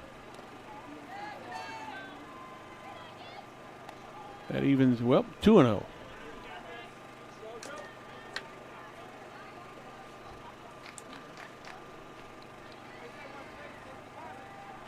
McNall is really battling the sun out there, Perry. She can. Yeah, I see that. She has to shade her eyes every time to get that the sign. Pitch, yeah. That one's a little bit outside, makes it a 3-0 count. Will Coach Bullard give Gabby Fowler the go-ahead? I imagine a batter like Gabby Fowler, I would say she has a green light most of the time now. I think. But I also know she's a pretty smart ball player, so she'll do what's right. Mm-hmm. Like that. In between the shortstop and the third baseman. She could just see she could get that bat around. I mean, she wasn't going to go for anything on the outside or nothing like that where she couldn't get power on it. So the Millers score another run, get another hit. That's going to bring Mac Harvey to the plate. but I think she did a great job adjusting to the pitching, the pitching change. Yes, she did. Harvey with that 3-run homer in the first inning was hit by a pitch in the second inning. This is her third at bat here in the third inning already. 2 down.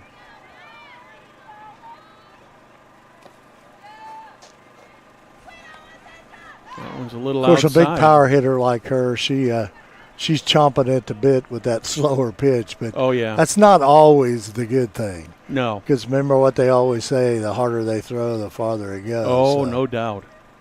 Nothing like a good home run off of a fastball. Yeah. That was a nice pitch Yep, there for that her. one hit the outside corner. Evens up the count at 1 ball and 1 strike. We're in the bottom of the third. Miller's ahead by 8 right now at 10-2. 1 run across here in the bottom of the third so far. Gabby Fowler over at first. There's one to the shortstop. She bobbles it, and everybody's going to be safe. Harvey's going to reach on an E4. I think what happened there is second baseman Kendall Jordan, I think she took her eye off the ball. And that could happen over there in that sun, too. Oh, yeah. Yeah, the sun probably contributed to it also. Because you're coming right, if you look there, that line is right there by the pitcher's mound on that side. So when you're coming in like that, it's coming off that shade. And she was looking right into the sun, and it's 7:30 here in the evening. That sun is almost on the horizon. Yeah. I'm thinking here we might be getting a pinch runner for Harvey, but I haven't seen anybody come out of the dugout yet.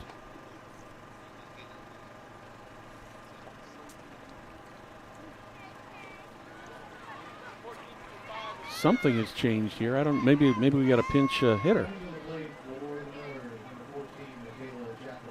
That's what it is. Michaela Jackaway.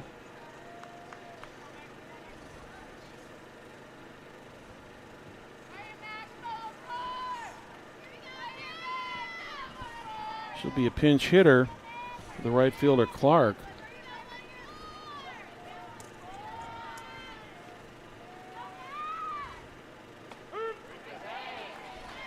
High fastball there gets the call. Jackaway is a 200 batter. Yeah, she's appeared at the plate 5 times, got 1 hit.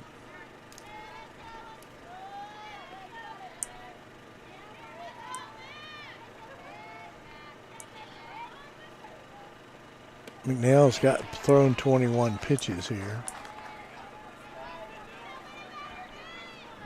Jackaway swings and misses at that, puts her in the hole 0-2. 1 run in so far here in the bottom of the third. Olivia McNall pitching now for the Tigers. That one should be a routine. Yes, it is, a 4-3. Third out. So in the bottom of the third for the Millers, they score 1 run on 2 hits. There's 1 error, 1 left on the bases. So at the end of 3, it's the Noblesville Millers 10, Fishers Tigers 2. You're watching Hamilton County Television Sports, brought to you by Logan Street Signs and Banners in Noblesville.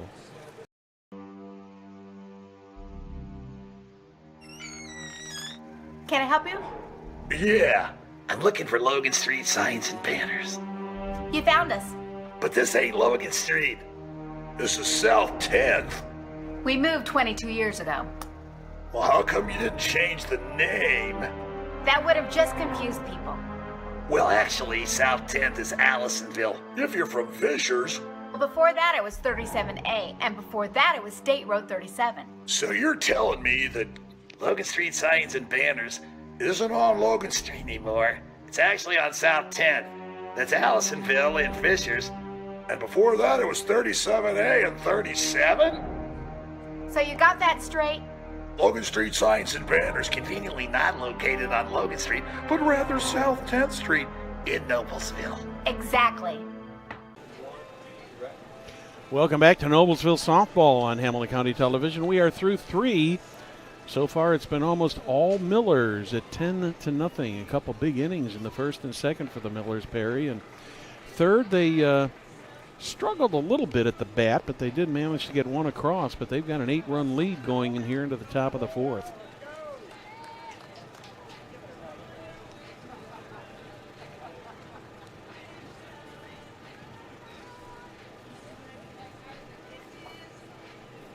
Tigers are sending a oh, that's Kate. I'm sorry.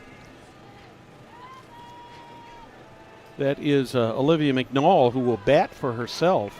Number 9, Olivia McNall. McNall will lead off the top of the fourth for the Tigers. M.Yee still pitching. Nice pitch right there at the knees.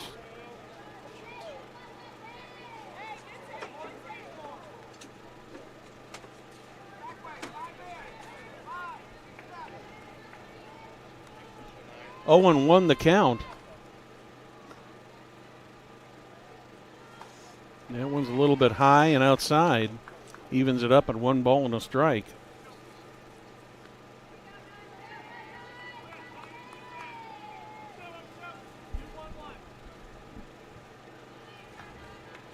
Yee checking that wristband to make sure that she gets the signal right. She, like McNall, has got that sun right in her eyes looking toward home plate.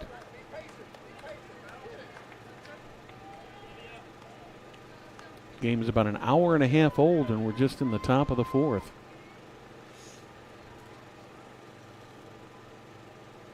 Millers played a long one last night against Greenfield Central, a 2.5-hour game.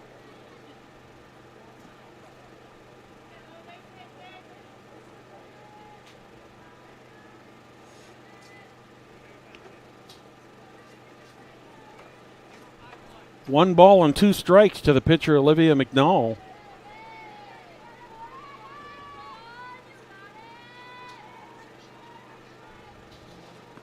That one's a little bit outside. Nice job of blocking that there by Taylor Thompson. Thompson does a nice job behind the plate there. She moves with the ball very nicely, and I don't think she's had a ball get past her all night.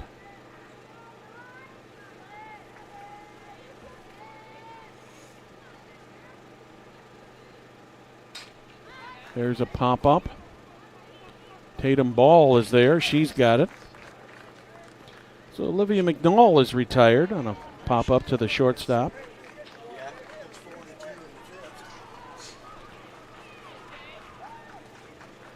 That's going to bring up Taylor Duplessis.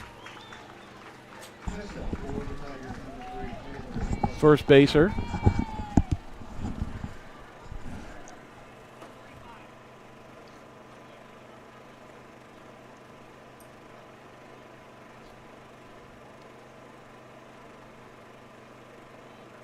First pitch is high and outside. Brad, on the other field, the JV game, the score over there is the Millers 4, Fishers 2, and they're in the 5th inning. Correction, Perry, it's 6-2 now. Oh, is it? I'm just looking over my shoulder at the scoreboard. Okay. Sorry about that. That's okay. I just walked in here after I looked, and so they scored quickly there. Mm-hmm. Yeah, they're in the 5th.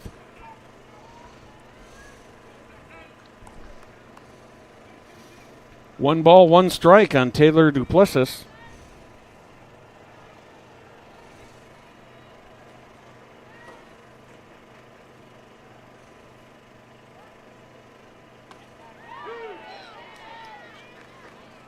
Strike 2 is called.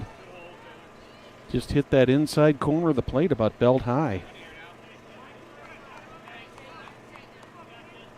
So he's ahead of Duplessis. 1-2. 1 out, nobody on. We're in the top of the 4th. That one's a little bit outside. Pitcher's got it a little bit easier now being able to see there on the mound, to see the signals. Millers do have some action down in their bullpen. I can't see who that is. The 2-2 pitch. That one's high. One of the few that's gotten beyond Taylor Thompson tonight. Good reason for that getting by her, was very high, to say the least.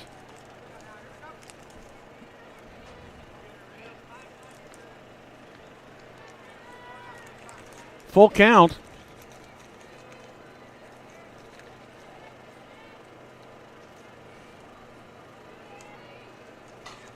Right back to the pitcher. Can she get there in time to get the ball over? No, she's not going to be able to. I believe that that's going to be called a hit. Look over here at Mr. Shaw and see what his ruling is. He's waving. Yeah, he's agreeing that that's a base hit. I think that's a good call because M. Yee, if she had been able to get that glove down there, would have made a spectacular play on the line drive, but it was hit so hard. Tigers go back to the top of the order. Third time at the plate for center fielder Jenna Grubb. And the scoreboard has gone off.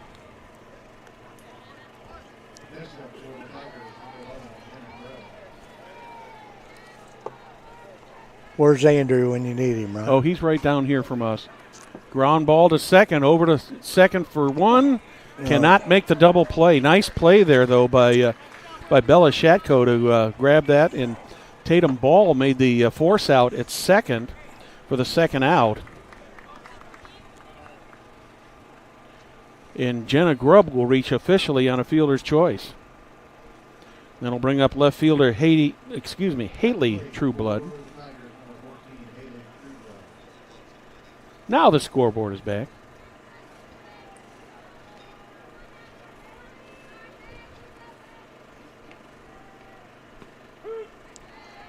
Trueblood is 2 for 2. Takes the first pitch for strike one. The only run, or rather 2 runs so far for the Tigers.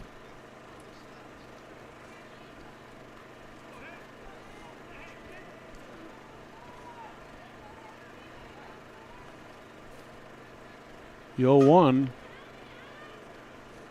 over to second on the play, and inning number 4. Top half is over. So in the top of the 4th for the Tigers, 0 runs, 1 hit. No errors, 1 left on the bases. In the middle of the 4th, score remains Millers 10, Tigers 2. You're watching Hamilton County Television Sports, brought to you by Logan Street Signs and Banners in Noblesville. Blades Audio Video Security is Indiana's premier K-12 audio video security provider. Blades AVS is a design-build firm that provides high-quality solutions that are designed, engineered, installed, and warranted by our team of experts. For 18 years, we've been helping schools, local businesses, see and hear more clearly.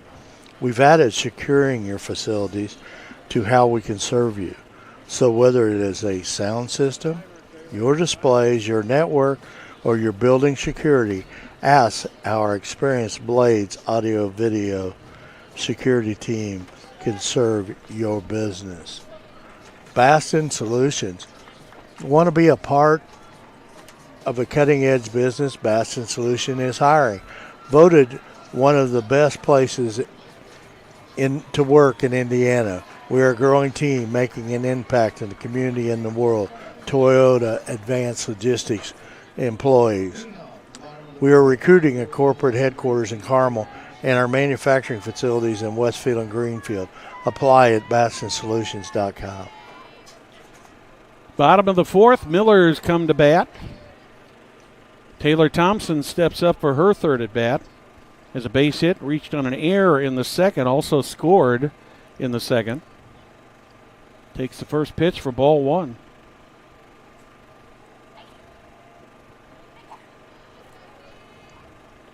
We're in the bottom of the 4th. She's got all of that. That may be out of here. That is gone.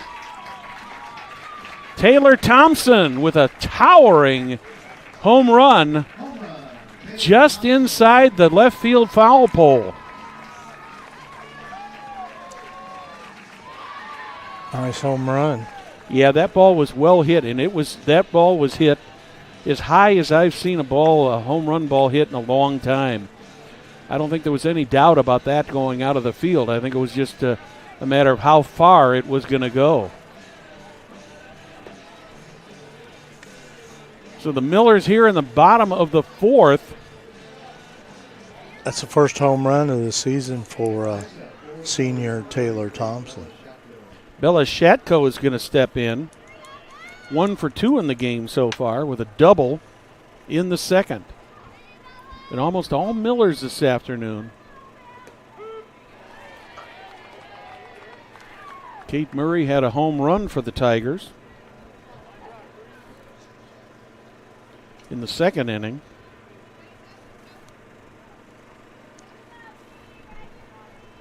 And Tori Abel, well, she was in place of Sophie Schock, is a courtesy runner, scored the other run for the Tigers.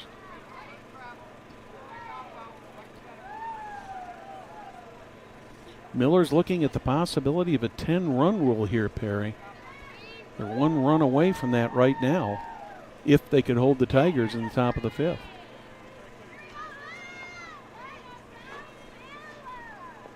This game's about an hour and 45 minutes old so far. There's a ground ball to shortstop. Johnson with it, sends it over, but that ball was just, it wasn't hit hard enough, and it was hit deep to short. Yeah. And so Bella Shatko reaches with the single.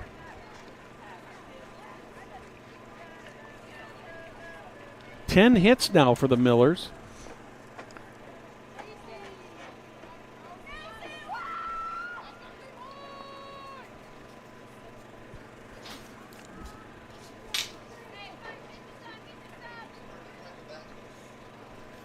Not sure what's going on here, but there's some kind of change, but I don't. Pitch hitter, maybe, Brad? Can you catch that yes, number? Yeah, it is. It's Macy Duvall is the pinch hitter. Pinch hitting for Addie Emerson. She's a sophomore.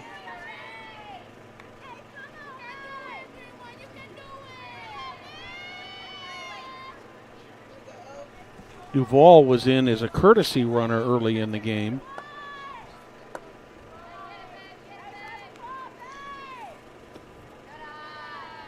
First pitch misses.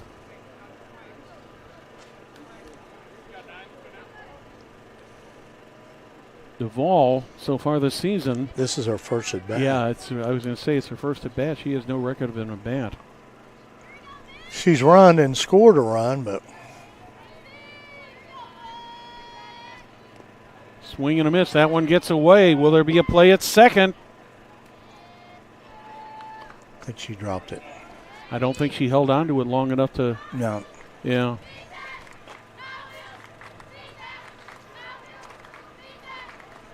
So we will credit Bella Shatko with a stolen base.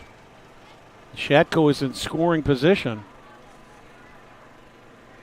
Duvall is up there at the plate at 1-1.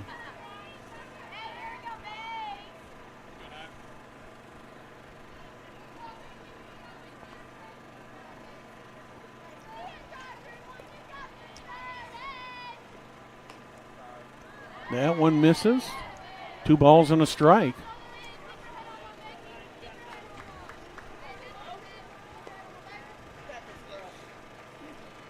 Duvall, one of the sophomores on Deke Bullard's squad. Even though she hasn't batted, the outfielders are playing her fairly deep, Perry. Straight away and deep. There's a well-hit ball to right field, but looks like Ashton Grubb is right there, and she's got it. Hard hit ball, though. Yeah. I thought maybe the wind might help that a little bit, but she really didn't have to come in too much on that because she's just on the fringe of the grass out there. So there's one down. Lulu Van Beek steps in. This is her second at bat. She struck out in the third.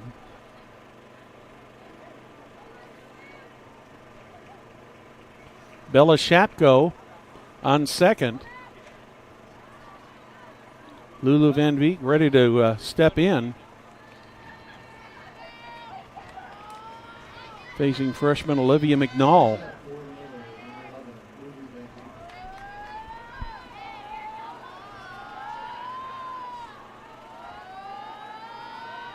One out, one on second. Lulu Van Beek at the plate. That one goes foul. Over toward the left side.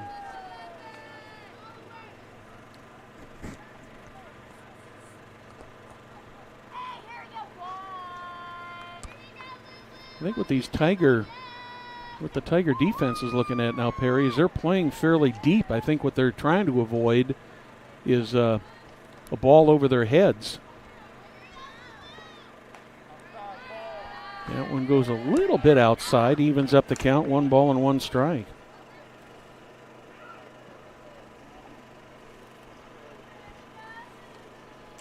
One on one on the batter. One's across the top of the scoreboard right now.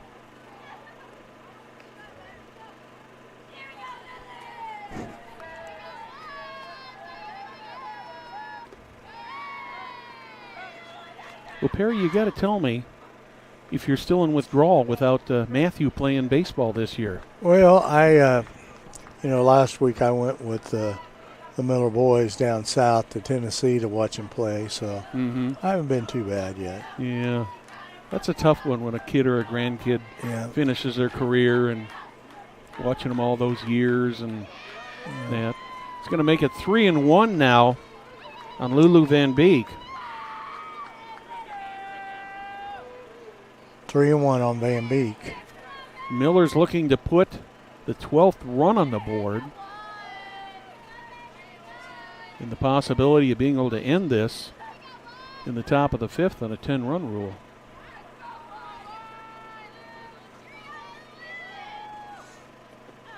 That one bounces in.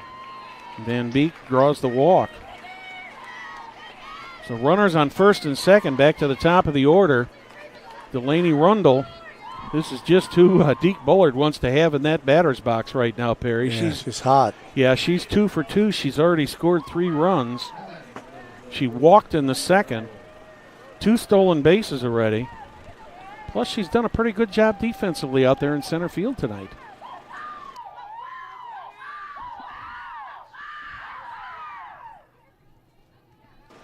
Pitch to Rundle. Right over the heart of the plate. Nice breaking ball. I think she was expecting a fastball on that, and she got a slow breaking ball that just dropped down right at her belt there to hit the strike zone. Nice pitch by Olivia McNall. There's a ground ball toward first. Duplessis picks it up and makes the play unassisted. So that's the first time in this game that Rundle has been retired, Perry. Yeah.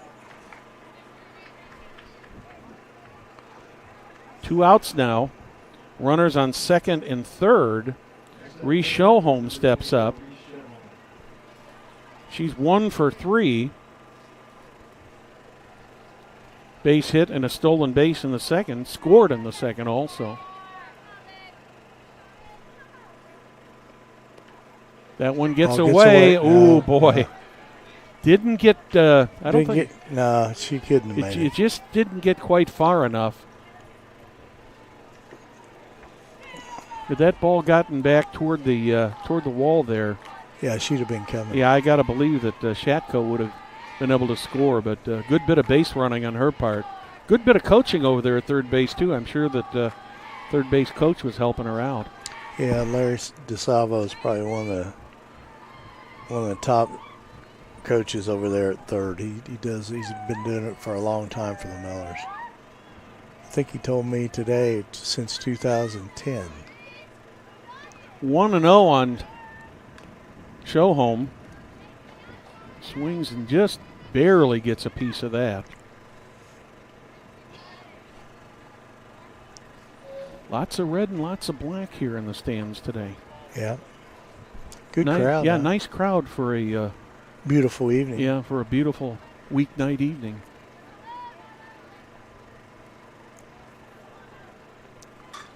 Showhome picks that No. up, gets it over to dear. second. And that one's bobbled by Kendall Jordan, and that's going to score Bella Shatko. Boy, and these two batters are not who you want to come up. No. The Reese Showhome is going to reach on an error. That'll be the fourth error on the Tigers. That'll bring up Gabby Fowler. She's walked, had a double and a single, scored 2 runs.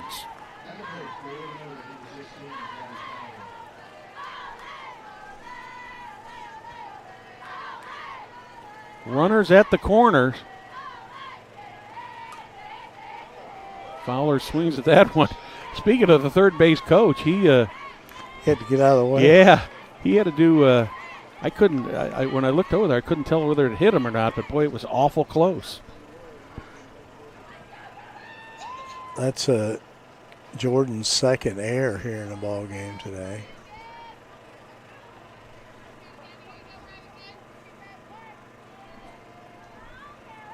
Miller's now with 12 runs on 10 hits. 2 outs, 0-2 on Gabby Fowler.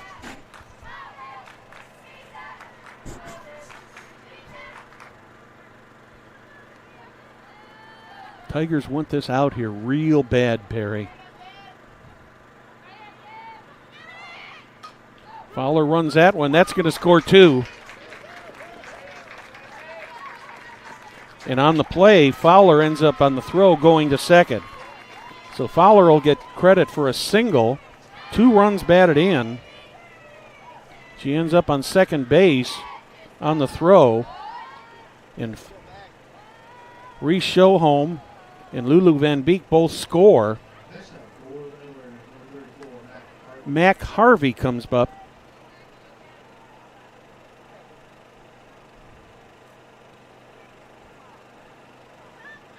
She's reached on an error, hit by a pitch, and had a home run.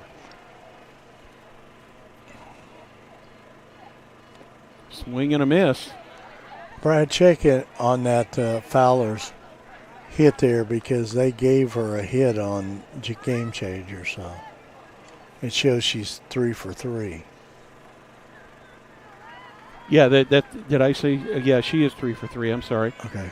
Yeah, she's got 2 base hits and 1 double and a walk. Yeah. 14-2. Bounce to second. This time Jordan fields it, and the inning is over. So in the bottom of the fourth for the Millers, there were 4 runs on 3 hits, 1 error, 1 left on the bases. Through 4, it's now the Noblesville Millers 14, Fishers Tigers 2. You're watching Hamilton County Television Sports, brought to you by Logan Street Signs and Banners in Noblesville.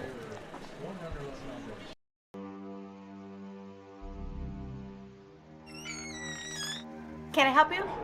Yeah, I'm looking for Logan Street signs and banners. You found us. But this ain't Logan Street. This is South 10th. We moved 22 years ago. Well, how come you didn't change the name? That would have just confused people. Well, actually, South 10th is Allisonville. If you're from Fishers. Well, before that it was 37A, and before that it was State Road 37. So you're telling me that Logan Street signs and banners isn't on Logan Street anymore. It's actually on South 10th. That's Allisonville and Fishers. And before that, it was 37A and 37? So you got that straight? Logan Street signs and banners conveniently not located on Logan Street, but rather South 10th Street in Noblesville. Exactly. Welcome back to Noblesville. Brad Silbert along with Perry Williams. And Perry, unfortunately for M.E., her night is over. She ended up pitching four innings. A very, very great job on her part. But Lulu Van Beek is going to come in and pitch. And if you're a Miller fan, hopefully she'll be able to close this out. If you're a Tiger fan, they need to get 3 runs to keep this thing alive here. Yeah, we threw 73 pitches, 41 for strikes. She faced 20 batters. She struck out 1 and walked 1. Good solid night, gave up 6 hits in 4 innings. So the Tigers will be sending the heart of their order up. It'll be catcher Sophie Schock, third baseman Astrid Alexander, and shortstop Brooke Johnson coming up here in the top of the fifth.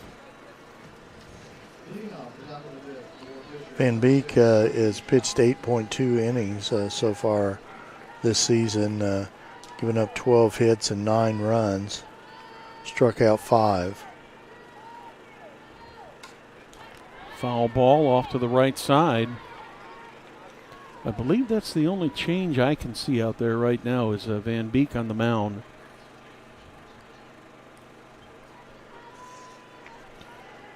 Oh and 1 on Schock.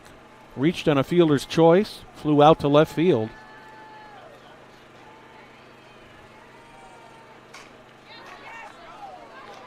Nice catch over there. Good job there by Bella Shatko for the first out of the top of the fifth. That's going to bring up Astrid Alexander. Perry, what else we got coming up this week on Hamilton County Television? Well, we're pretty busy this week. Tomorrow night, Jim at City Hall at Noblesville is doing the City Council forum that the Noblesville Chamber is sponsoring. And then Thursday night, lacrosse. Will, you know whether it's boys or girls lacrosse? But there's a lacrosse match on Thursday night, and then Friday night the Millers will be playing Fishers at the Dunk. But also on Thursday night, the Fishers TV group will be broadcasting the baseball game from Fishers, and it'll be on Hamilton County TV. So this week you can catch both games of the Millers baseball team on TV. One down. Astrid Alexander at the plate. 2 balls and a strike. Lulu Van Beek, the pitcher now. Then the Millers travel to, which we're not due, they're traveling to Carmel on Saturday. That one's fouled back, evens up the count, 2 balls, 2 strikes. I'd like to thank our technical crew. Perry down there in the production truck with Will Wofford. Our camera operator tonight, the one and only, Mr. Caesar Augustus Lacone, as we call him. It's Lucas there now. Oh, it's Lucas. Oh, I didn't know it was Lucas. Tigers are down to their last out. Actually, Lucas is August only did the first inning, right, Will? Oh, okay. Lucas did the rest. I saw August here setting up. And, yeah. My view of the camera from where I'm sitting is actually blocked, so I've got to kind of lean forward here. But I do recognize you can recognize Lucas anywhere by his hairdo. Yeah. 2 outs, nobody on. Brooke Johnson, the last hope here for the Tigers to try to keep this alive. Tigers need to score 3 runs to keep this game a-rolling. 1-0 on Brooke Johnson. There's a strike. Evens it up at 1-1.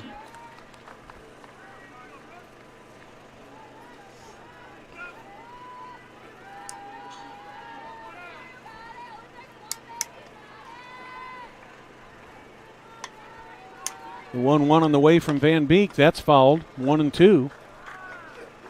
Tigers down to their last strike now.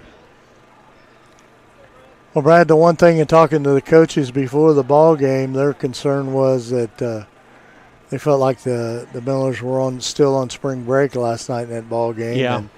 And they didn't get enough people on base and for Harvey and Fowler, but that didn't happen tonight. So. Yeah, the Millers came to play tonight. That one's hit right back to Van Beek over to first, and that is it. So in the top of the fifth, no runs, no hits, no errors, nobody left in the bases. Final score: Noblesville Millers 14, Fishers Tigers 2. Perry, your thoughts on the game? No, really, not much for thought here. I know the Millers got a ball game again tomorrow night at Carmel, so it doesn't get any easier, but competition makes you a better player, a better team. So yes, it certainly does, and of course we get a lot of that in the Hoosier Crossroad Conference. Yeah. One of the best in the state and in the country. Well, Perry, thank you for being here with us tonight. Oh, it's great. Appreciate it, and for Miller fans, a great night for the Millers. Not such a good night for the Tigers, but two good programs here facing off here today, and it ends up that the Millers take this one 14-2. We'd like to thank you for watching tonight's broadcast of IHSAA Softball on Hamilton County Television, brought to you by Logan Street Signs and Banners, celebrating over 30 years in business. We'd also like to thank our other great sponsors, Noblesville Trophies, Gaylor Electric, Chuck Goodrich, President and CEO, Community Health Network, Bastion Solutions, Hamilton County Sports Authority, Church, Hiddle and Antrim, Jamie Carmesino, Carpenter Realtor, Noblesville Youth Sports Alliance, Blades, Audio, Video, and Security, Hamilton County Bicentennial, and the Hamilton County Reporter. On behalf of my partner, Perry Williams, I'm Brad Silbert. Good night from Noblesville.